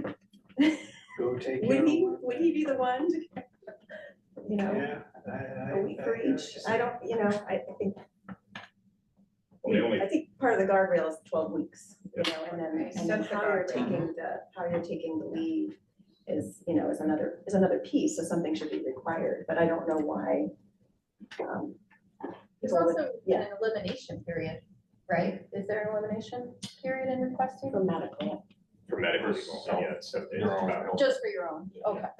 How did the one get in there? Was that from making? That was statute, the That 7 was days. statute. No, one limiting. Oh, that was rulemaking. And how did that come to be? It was just a balance thing, but I mean, I think we're open to re-examining this absolutely. And I think some other either state or program had used one, but I can't remember now, don't quote me on that, but. And I guess to Joan's point, I would say, you know, I mean, the Oregon definition does refer to totality of the circumstances. But I think it was Doug you were saying sort of at the outset that if we're too prescriptive, that's, you know, we want to strike a happy medium and give some flexibility, some guardrails, some, you know, education about what you have to attest to, you know, in terms of what this relationship is, but also allow for unforeseen but persuasive information as to why this person might be in an affinity relationship. Can I ask you a question? You don't Sure. have to answer. If hypothetically, would you think that the department has the ability of rulemaking to limit the number of family members I can take PFML for? The number of family members? Right. Yeah, no, If not, then how can we limit affinities because they are a subset of family? yeah, that's why you're on this authority, though. I guess to say we wouldn't need to propose a change Yeah. to the rule because the rule is probably not gonna be allowed. Right. So Yeah, can I then say one thing that's very selfish as an assistant attorney general dealing with appeals? It's sort of the same thing as, there's one thing that we looked at, like the US DOL, the federal medical leave. One of the benefits of taking wholesale the Oregon definition is then we have our case law and their case law. So at least you have like, you know, and their experiences and, you know, and how they're interpreting it. So I mean, there is some benefit to mirroring at least the one state that appears to have a robust definition. And what is their definition? That's what you proposed, right? Yeah, so the definition is, it's long. Right here, this one Yes. that. Yeah, Is yeah. it the one that exactly. you wrote, Have it. Maria? Is that the Oregon definition? It is. Okay.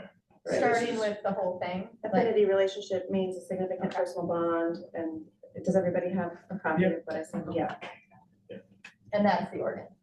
yes. This is taken right out of Oregon. And does the Oregon statute mirror our statute and how affinity relationship can be, how the leave works with affinity relationships? I mean, is it? That I actually don't know. I don't know either, I didn't go that far. That's a good question. Mhm. I don't know. Does this give you a degree of comfort with the definition of divinity relationship as it relates to the comment on the DOI? Probably not at this point, and I do think that having some objective standards is, you know, will provide better clarity. And so these aren't enough. No, I mean, no, to us, the totality of the circumstances is a difficult standard to evaluate. Okay.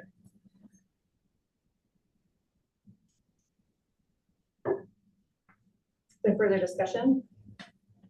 Just want to make a comment. I don't think this is something that's susceptible to a precise definition. We're talking about all kinds of combinations of familial relationships. And for me, you know, if we're coming back to look at this, it's because there's been some mistake made. And I would rather make the error in favor of the family than in favor of the business entity who may be out some money as opposed to being out some time that they lost. So, you know, it may be something that maybe it spirals out of control, we need to fix it, but I would rather fix it from that end than from the family end, as it were. So, you know, I made that comment in support of what Chair Fox has proposed.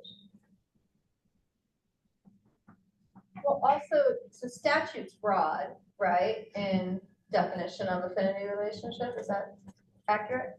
Yes. So in rules, if statute is broad, are rules really allowed to narrow? So I don't really consider the Oregon definition as narrowing Yeah. it. I feel like the Oregon definition says it's totality of the circumstances. And it gives, I don't think it uses the word It examples. says may be demonstrated by, By- but no single factor being determined. Right. So it's pretty open. So it is open, but it gives, Guideline.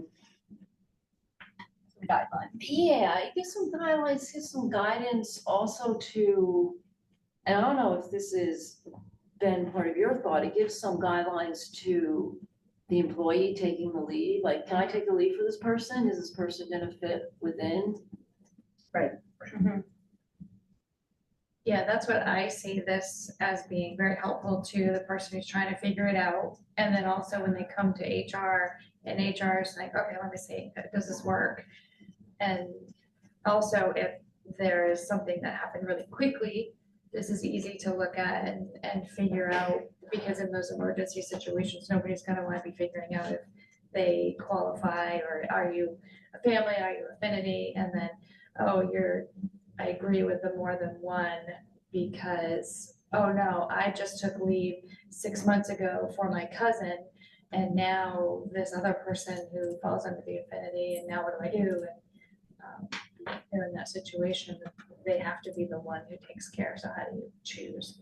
So I'm in agreement to that. So there will have to be proof that there is some medical or some incident that you're taking care of. So although I worry about fraudulent and the affinity relationship, ultimately that would be the catch-all, right? Because you're not gonna take care of someone that you don't. Right, if you're going have to, you're an taking a affinity. vacation instead, or, right? I mean, you'll have to prove that you are taking care of this person. So I think as long as we have structure in that report, then. And so Maria's previous definition of family member, I think, provides the clarity. I mean, it was always there that affinity is a subset of family, but all the certification that's required for leave for a family member also applies to affinity relationship. I think Maria's proposal for family member helps clarify that, but you're going to need all the same certification for an affinity relationship that you would need for your mother. So if we focus on that, we don't necessarily have to focus on the fraudulent affinity relationship, because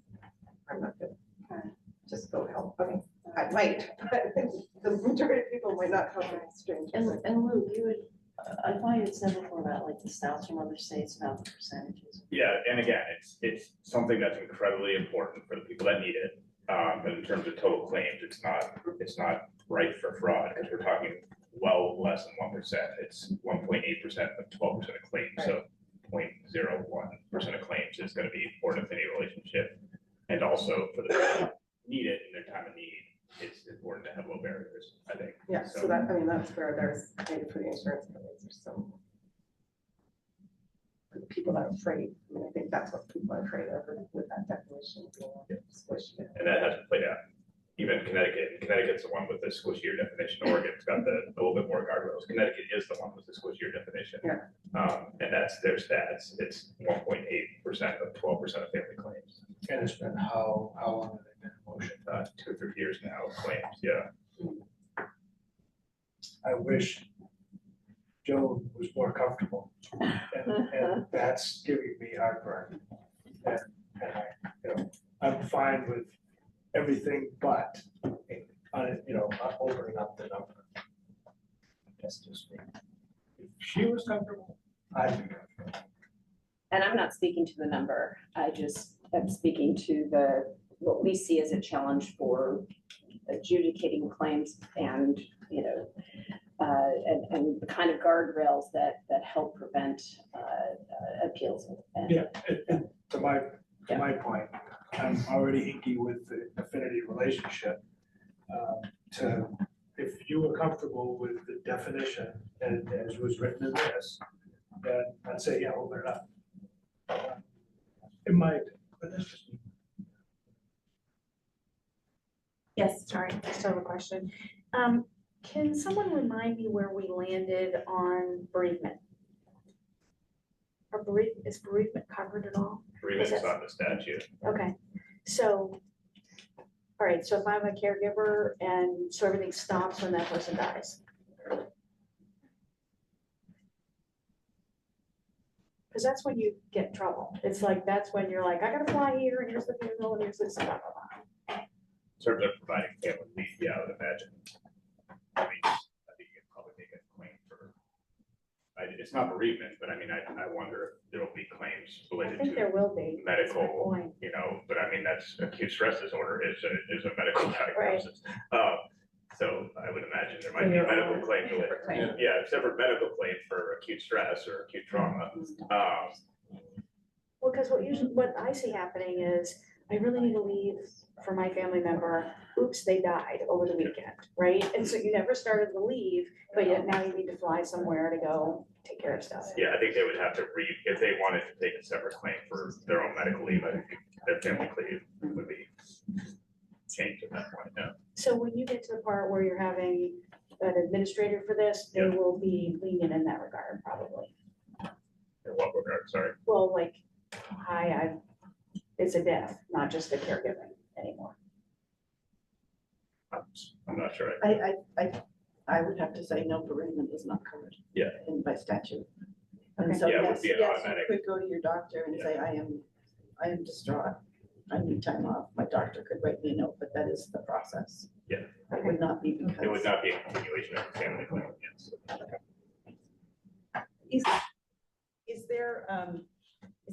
Are we ready to have a motion on affinity relationship? Okay. Yes, I will motion that all that stuff you have written there. 3.2. Well- 3.2. Yeah. Yes. So just the definition you're talking about, Well, the the definition of affinity relationship, we also including well, we talked about the limitations. And remove the limitation. So further define affinity relationship, require attestation, and remove the limitation to one designated individual. And the definition is listed out like you did. And again, for discussion purposes, is it necessary for us to include that, remove the limitation, do you think? Or are we safe for just including it? Because it may not even be allowable anyway. I think it's helpful for the department to know, what the authority wants in the motion.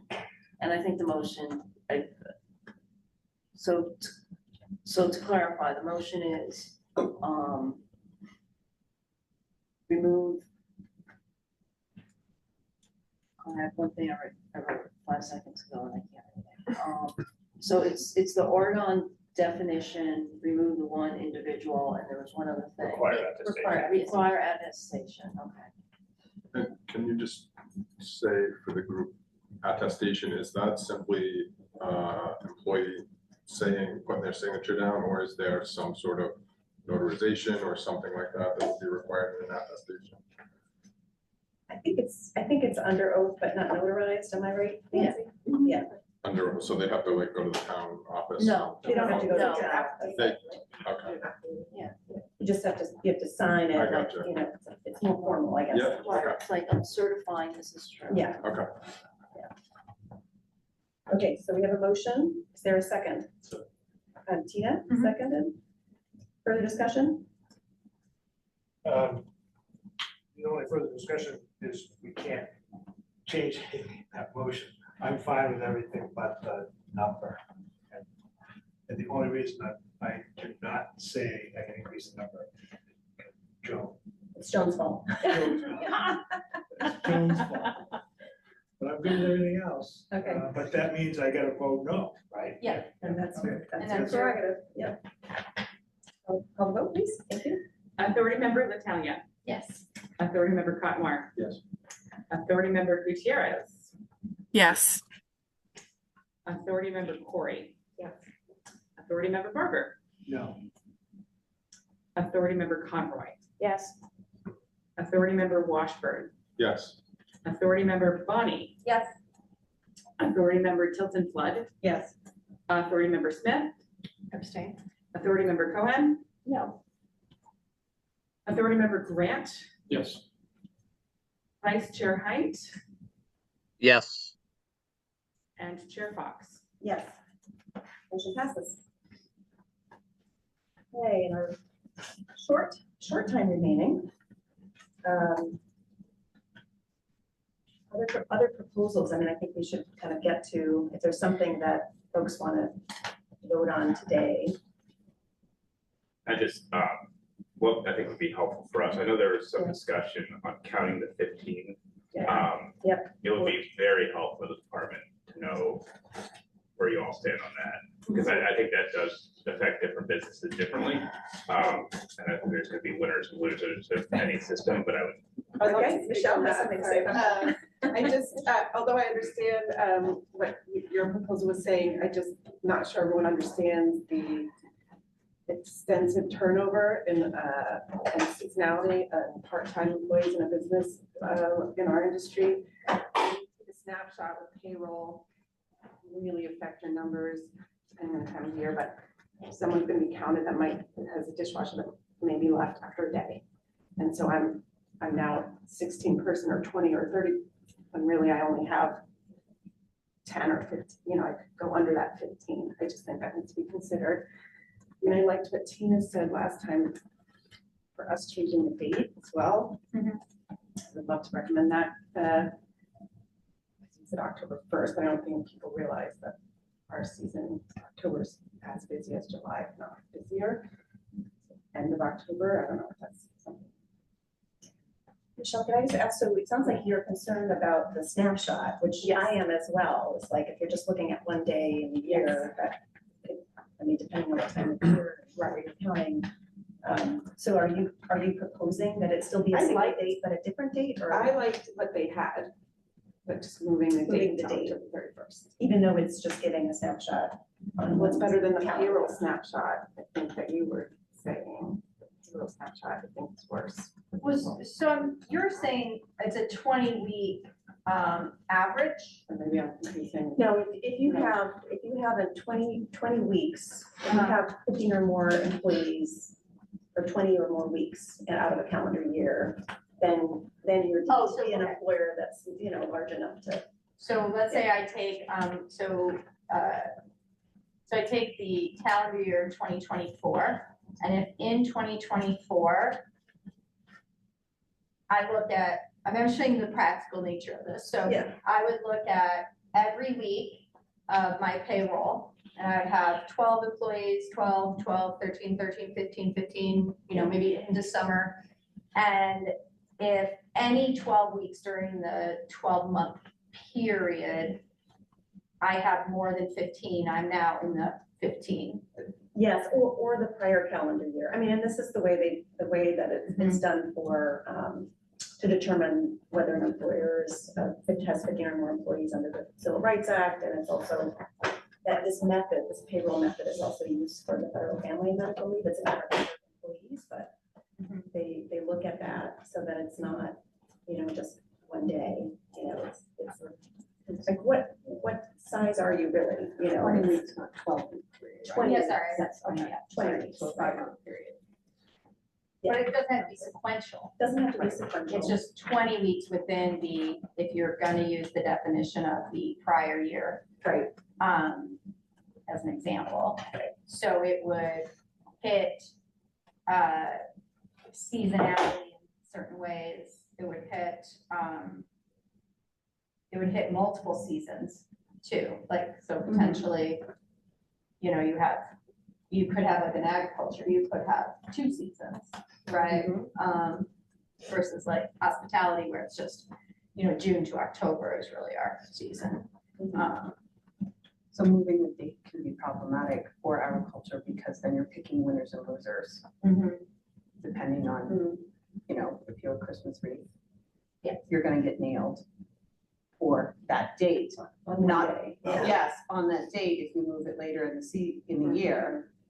But that doesn't fully give you a true snapshot of your burden as an employer or as an That's a really good point. I'm thinking, my kids at the end of they have 25 kids in food truck business. They're all gone at the end of October. So the 20-week could create their need to pay. Wow.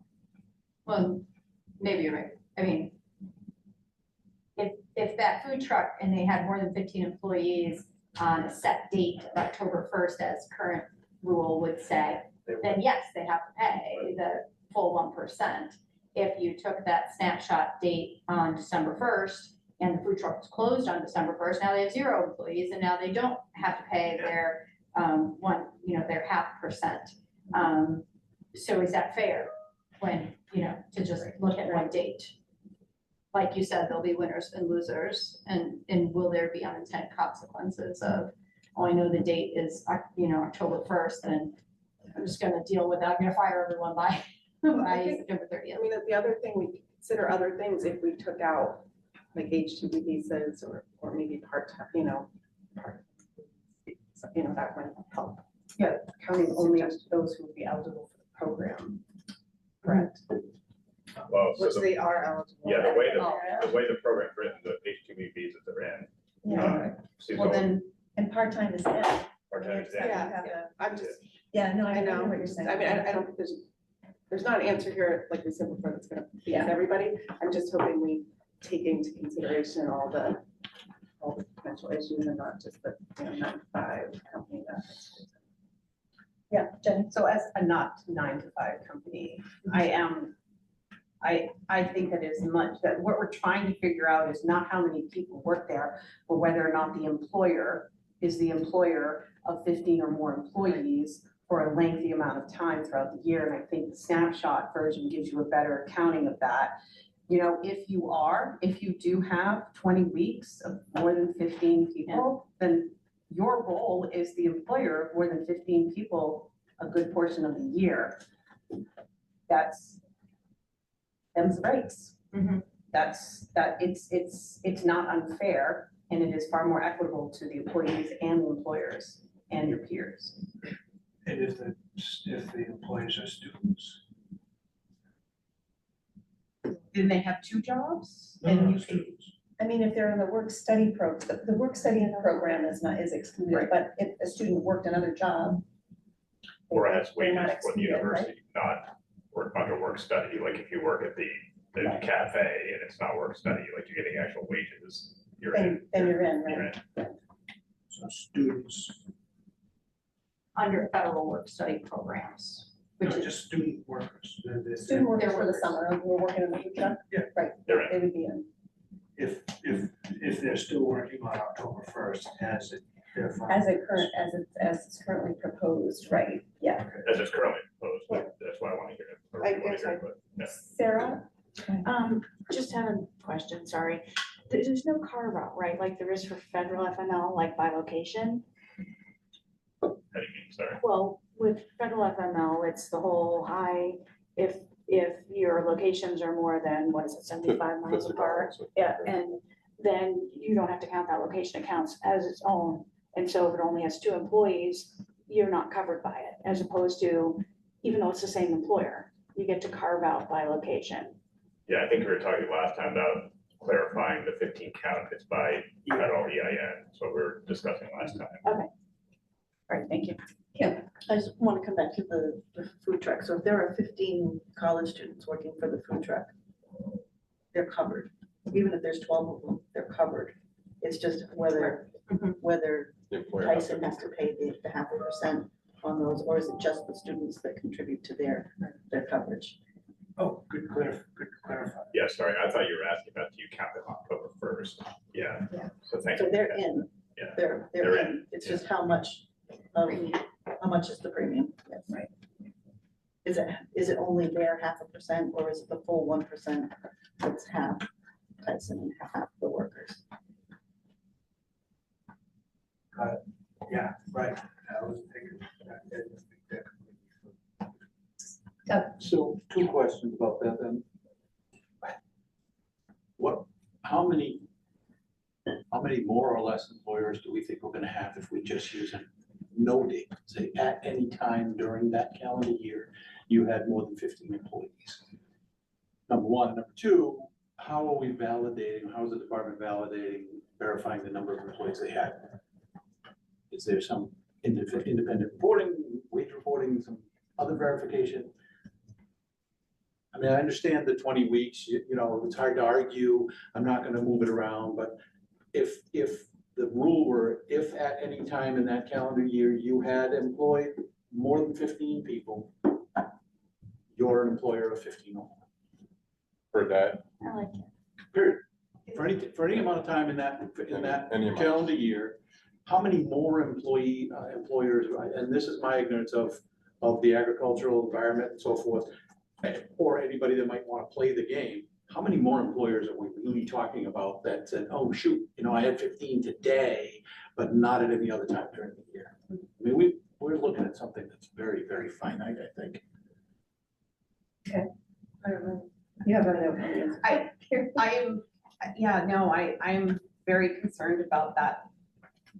Just because, one, how do you get that reporting? How do you ensure that the people knowing it? I'm very concerned because the people who will be possibly skirting on that are small businesses, whether they're seasonal agricultural heritage industries.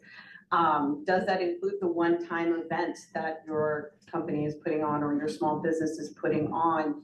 And I think that it may not amount to much money-wise, but it may amount to a lot of consternation, trouble, and added work, not only for the auditors on the labor side, but also for the employer themselves, who are probably working the event as well. I'm gonna let Michelle go. No, that's a, I just want to clarify, it's not just about money. The concern I'm getting isn't about the employers paying, it's about the sustainability of losing or holding on to the job. You know, just barely at that 15, they're kind of freaking out, you know, just about whether they're considered a 15 employee or not. For staffing, that's Yes. a concern. So I'm not sure this would help them in terms of job protection, sorry. in terms of Yeah. labor shortage. Is the Labor word. shortage, yeah.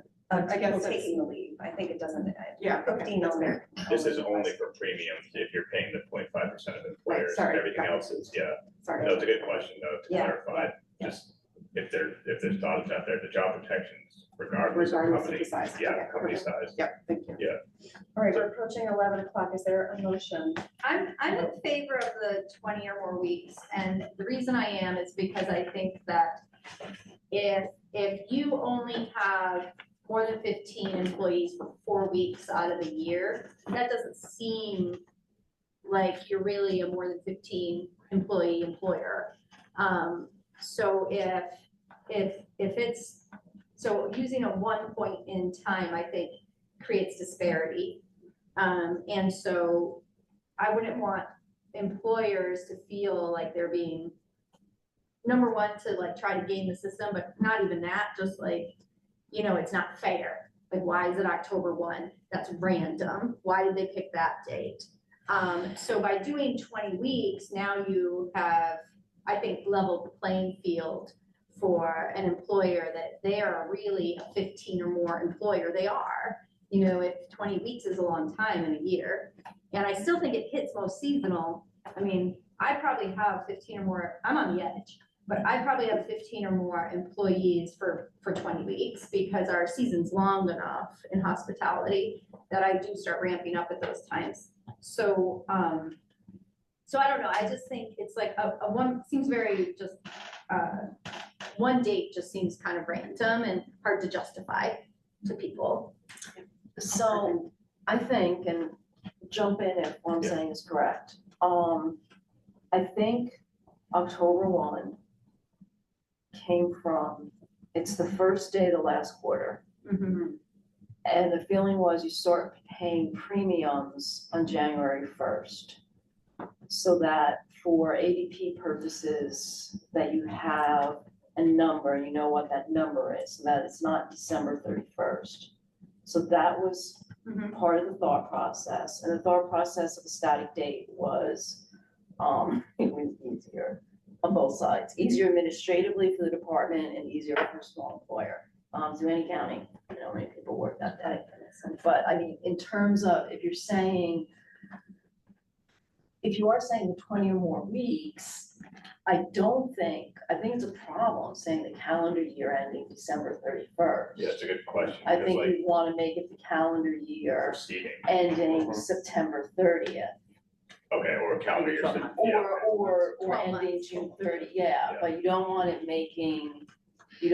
for the calendar year ending December 31st. Because they wouldn't even know if they're paying Because you don't 0.5% know how until to, January 1st. right, Yeah. You could do 12 months ending 9/30. yeah. So you still have an entire 52-week seasonal period. What would be 20 weeks? Where are the 20 weeks? 20 weeks seems random. Yeah, 20 that's no. no. 12 weeks is a quarter and 20 weeks is 20 less, weeks is less a- than half of a 20 year, weeks so it's not majority. Yeah, the reason that I picked it is because it comes from the Title VII of the Civil Rights Act to Oh. define employers of 15 or more, and is also used by the Family and Medical Leave Act for 50 or more employees, but it's the same principles for the 20 weeks. So I just figure, you know, there's some wisdom about that 20-week mark. What's that? I like that continuity, which is why I was second. I can't. And it's for the present year or the prior. So that I'm not in love with. I feel like that's like gives people too much leeway of like, oh, what is it this year? What is it next year? What was it, you know, for this period of time? I mean, I would be more Well, in favor of. you're in if either this year or the prior year, and I think the reason for that is. Oh, okay, so it's inclusive of. It's inclusive, Okay. right? I do know, I can't tell you off the top of my head, unfortunately, but I fill out a lot of these things for various reasons of like, how many employees do you have, like, and, for different, I just can't come up with in my head where I did this. The 20 weeks I've done before several times for when I have to report, my number of employees for various Right, governmental. and I thought it would, like, if there'd be some consistency, there's a basis. So is there a motion? I know we're going over here in terms of time. I thought she had. Would your motion then Yep. be 20 Yeah, what is weeks? can you clarify your motion, Tina? I'm just a little confused by, I like your number 4 point here with the 20 weeks, using the payroll method. I just am a little confused about the current or preceding calendar year and how that would apply to our circumstances here. So it'd be if at any time during 2023 or 2024, you had 15 or more employees, then you are required. For 20 or more weeks. Yeah. For 20 or more weeks during what, like just any of that 2-year period? Either of the calendar years. Neither of the calendar years. But 2024 will be over. Right. So it's not a calendar year. But that's when we said to go in September, Right, the 12 September. weeks as of September 30th. Yes, that's the part I think calendar year maybe isn't appropriate because of our need to know this information by January 1st. So the 12 months ending 9/30 of each year. Yeah. Mhm.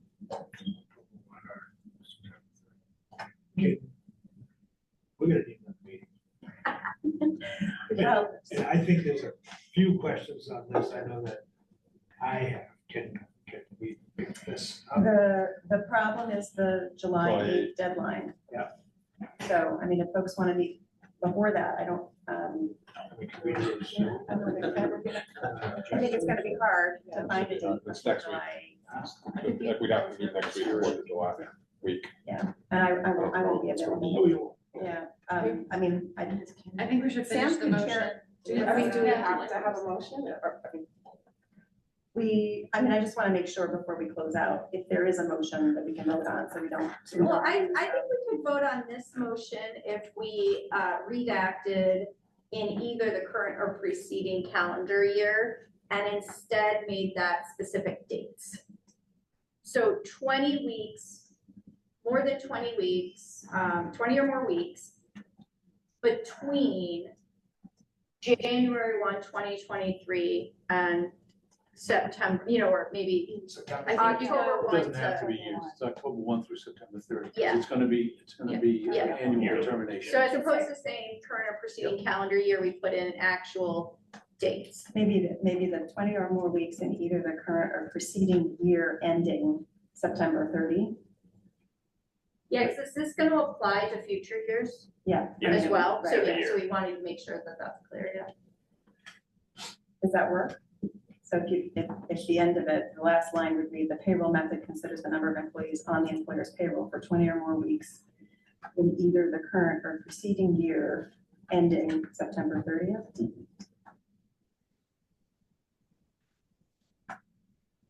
Second. So it's your motion. Yes, that's our motion, yeah. And it's, the look back is 52 weeks. In either of the prior calendar years. Yeah, but I hear that as 1 week, just to clarify that. Just one. One year, 152 week. I was hearing a 2-year look back. Yeah. Is it a 2-year or 1 year? I'd be in favor of a 1 year. I think a 2-year look back is too much. 1 year. Yeah, You look back the first year, if you have 15 or more and 20 or more weeks, then you're in. If you don't, you look back the second year, like the year before.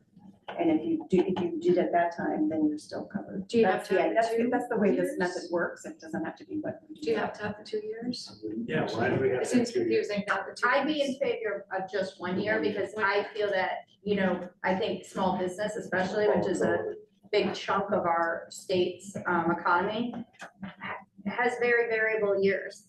And so 2 years is a long time ago. For the That was a long current time rate. ago for me. The current 12-month So your period. proposal, Where's sorry? the 2-year concept from? This has been borrowed from somewhere Hey, else? from Title VII and Family Medical Leave Act, yeah. So your motion would be then that the last line, that the proposal that I have with the last line modified to read, the payroll method considers the number of employees on the employer's payroll for 20 or more weeks in the Current current 12-month period. year ending No, No. 52 weeks, looking back from. in the prior 52 weeks. Current 12-month period ended September 30th for the department to have that October 1st date to be able Mhm. to move forward. Okay, is that friendly amendment? Is that your motion? Yes. Okay, and the second? Wait, I'm sorry, Okay, Jenny seconded. Further discussion? Yes, now we're gonna need to get rid of this Title VII of the Civil Rights Act because it conflicts with what Okay. we just wrote. We eliminated the preceding calendar. Yeah. Right, so it's just that I guess it's just the last line, is that what you're saying? Yeah, there wouldn't be reference to the. Right, we couldn't reference the Civil The- Rights Act the Civil because Rights it's Act. different. Right. So I think it's really just the last line that I read that was Tina's motion, right? The payroll, that the department would consider for purposes of determining employer size, the payroll method. And the payroll method considers the number of employees on the employer's payroll for 20 or more weeks in the preceding 52 week period. year ending September 30th, Yes, correct? yes. Okay, So we're defining payroll method just ourselves versus using. yeah. Okay, and Jenny, still second? Yes. Okay, further discussion? Call the vote, thank you. Authority member Natalia, Yes. authority member Cottonmar, Yes. authority member Gutierrez, I think we lost her. yeah, she's wrong. She did have a 1 o'clock meeting, I Yeah. didn't know that. authority member Corey, Yes. authority member Barber, Yes, authority member Conroy, Yes. authority member Washburn, Yes. authority member Bonnie, Yes. authority member Tilton Flood, Yes. authority member Smith, Abstain. authority member Cohen, Abstain. authority member Grant, Yes. vice chair Height, Yes. and chair Fox. Yes, Motion passes. motion passes, thank you. So when would you like to meet next? And I think part of this is we don't. So, sorry, I said Well. December. Just to clarify, as you start thinking about next meeting, so we met twice in quarter two. By statute, you do have to also meet in quarter three and quarter four. Yeah. We don't have any timeline of when the rule's gonna be out during any of that. So I wouldn't plan around rules being out the second time or not. I would just pick something in the Okay, third and we quarter. do need to have, one of those meetings needs to be a public comment, right? So we were talking, the thought is not to confuse public input for these authority meetings with like the actual formal APA. Yeah. So we were thinking it might Push be, it out. push it out to either quarter four if we're done or quarter one, You can do quarter one. Okay, that makes 2025. sense, so that. Just to there's no not confuse the confusion. two things. But we do need to meet in quarter three coming up. So July, August, or September. Later than that, sometime. I would say later, because then that gives us the most opportunity to have some more. Could we doodle poll the Yes. meeting dates? Yes, you can. Yeah, so we can set up meeting times via Yeah. email. That's not Let's having do a business. And if you Okay. could include me on that, because there's times when I'm not available in late September. Do you prefer does September make sense, just generally speaking, or Generally, yes. It sounds do you like a prefer to long meet time sooner? away. Yeah, do you prefer to meet sooner is the question. Well, I mean, it looks like, I think there's still more stuff to discuss, no? Are you, we Well, once good? public comments closed. July. We won't be able to comment, but we might be able to make some headway if there's another opportunity for comment. Well, the other thing I just reminded people is we have now 4 comments as an authority, but you're all more than welcome to submit individual comments. Yeah. Individually. Right. It won't have the same weight as the authority, quote unquote, but you all individually can absolutely comment. But you would see some value in. Yeah, I would. I mean, this Meeting is- again sooner. Yeah, I would. Okay. Well, we'll send out a doodle poll and get feedback for maybe the next couple of meetings and the agenda. So thank you. Sorry to have kept you late, but it's been good work. Thank you. Thank you. Yeah, it was good. Motion. Oh, motion to adjourn. Thank you, Chair. Great. Motion to adjourn. Oh, sorry, motion to adjourn. Second. All in favor? Aye. Any opposed?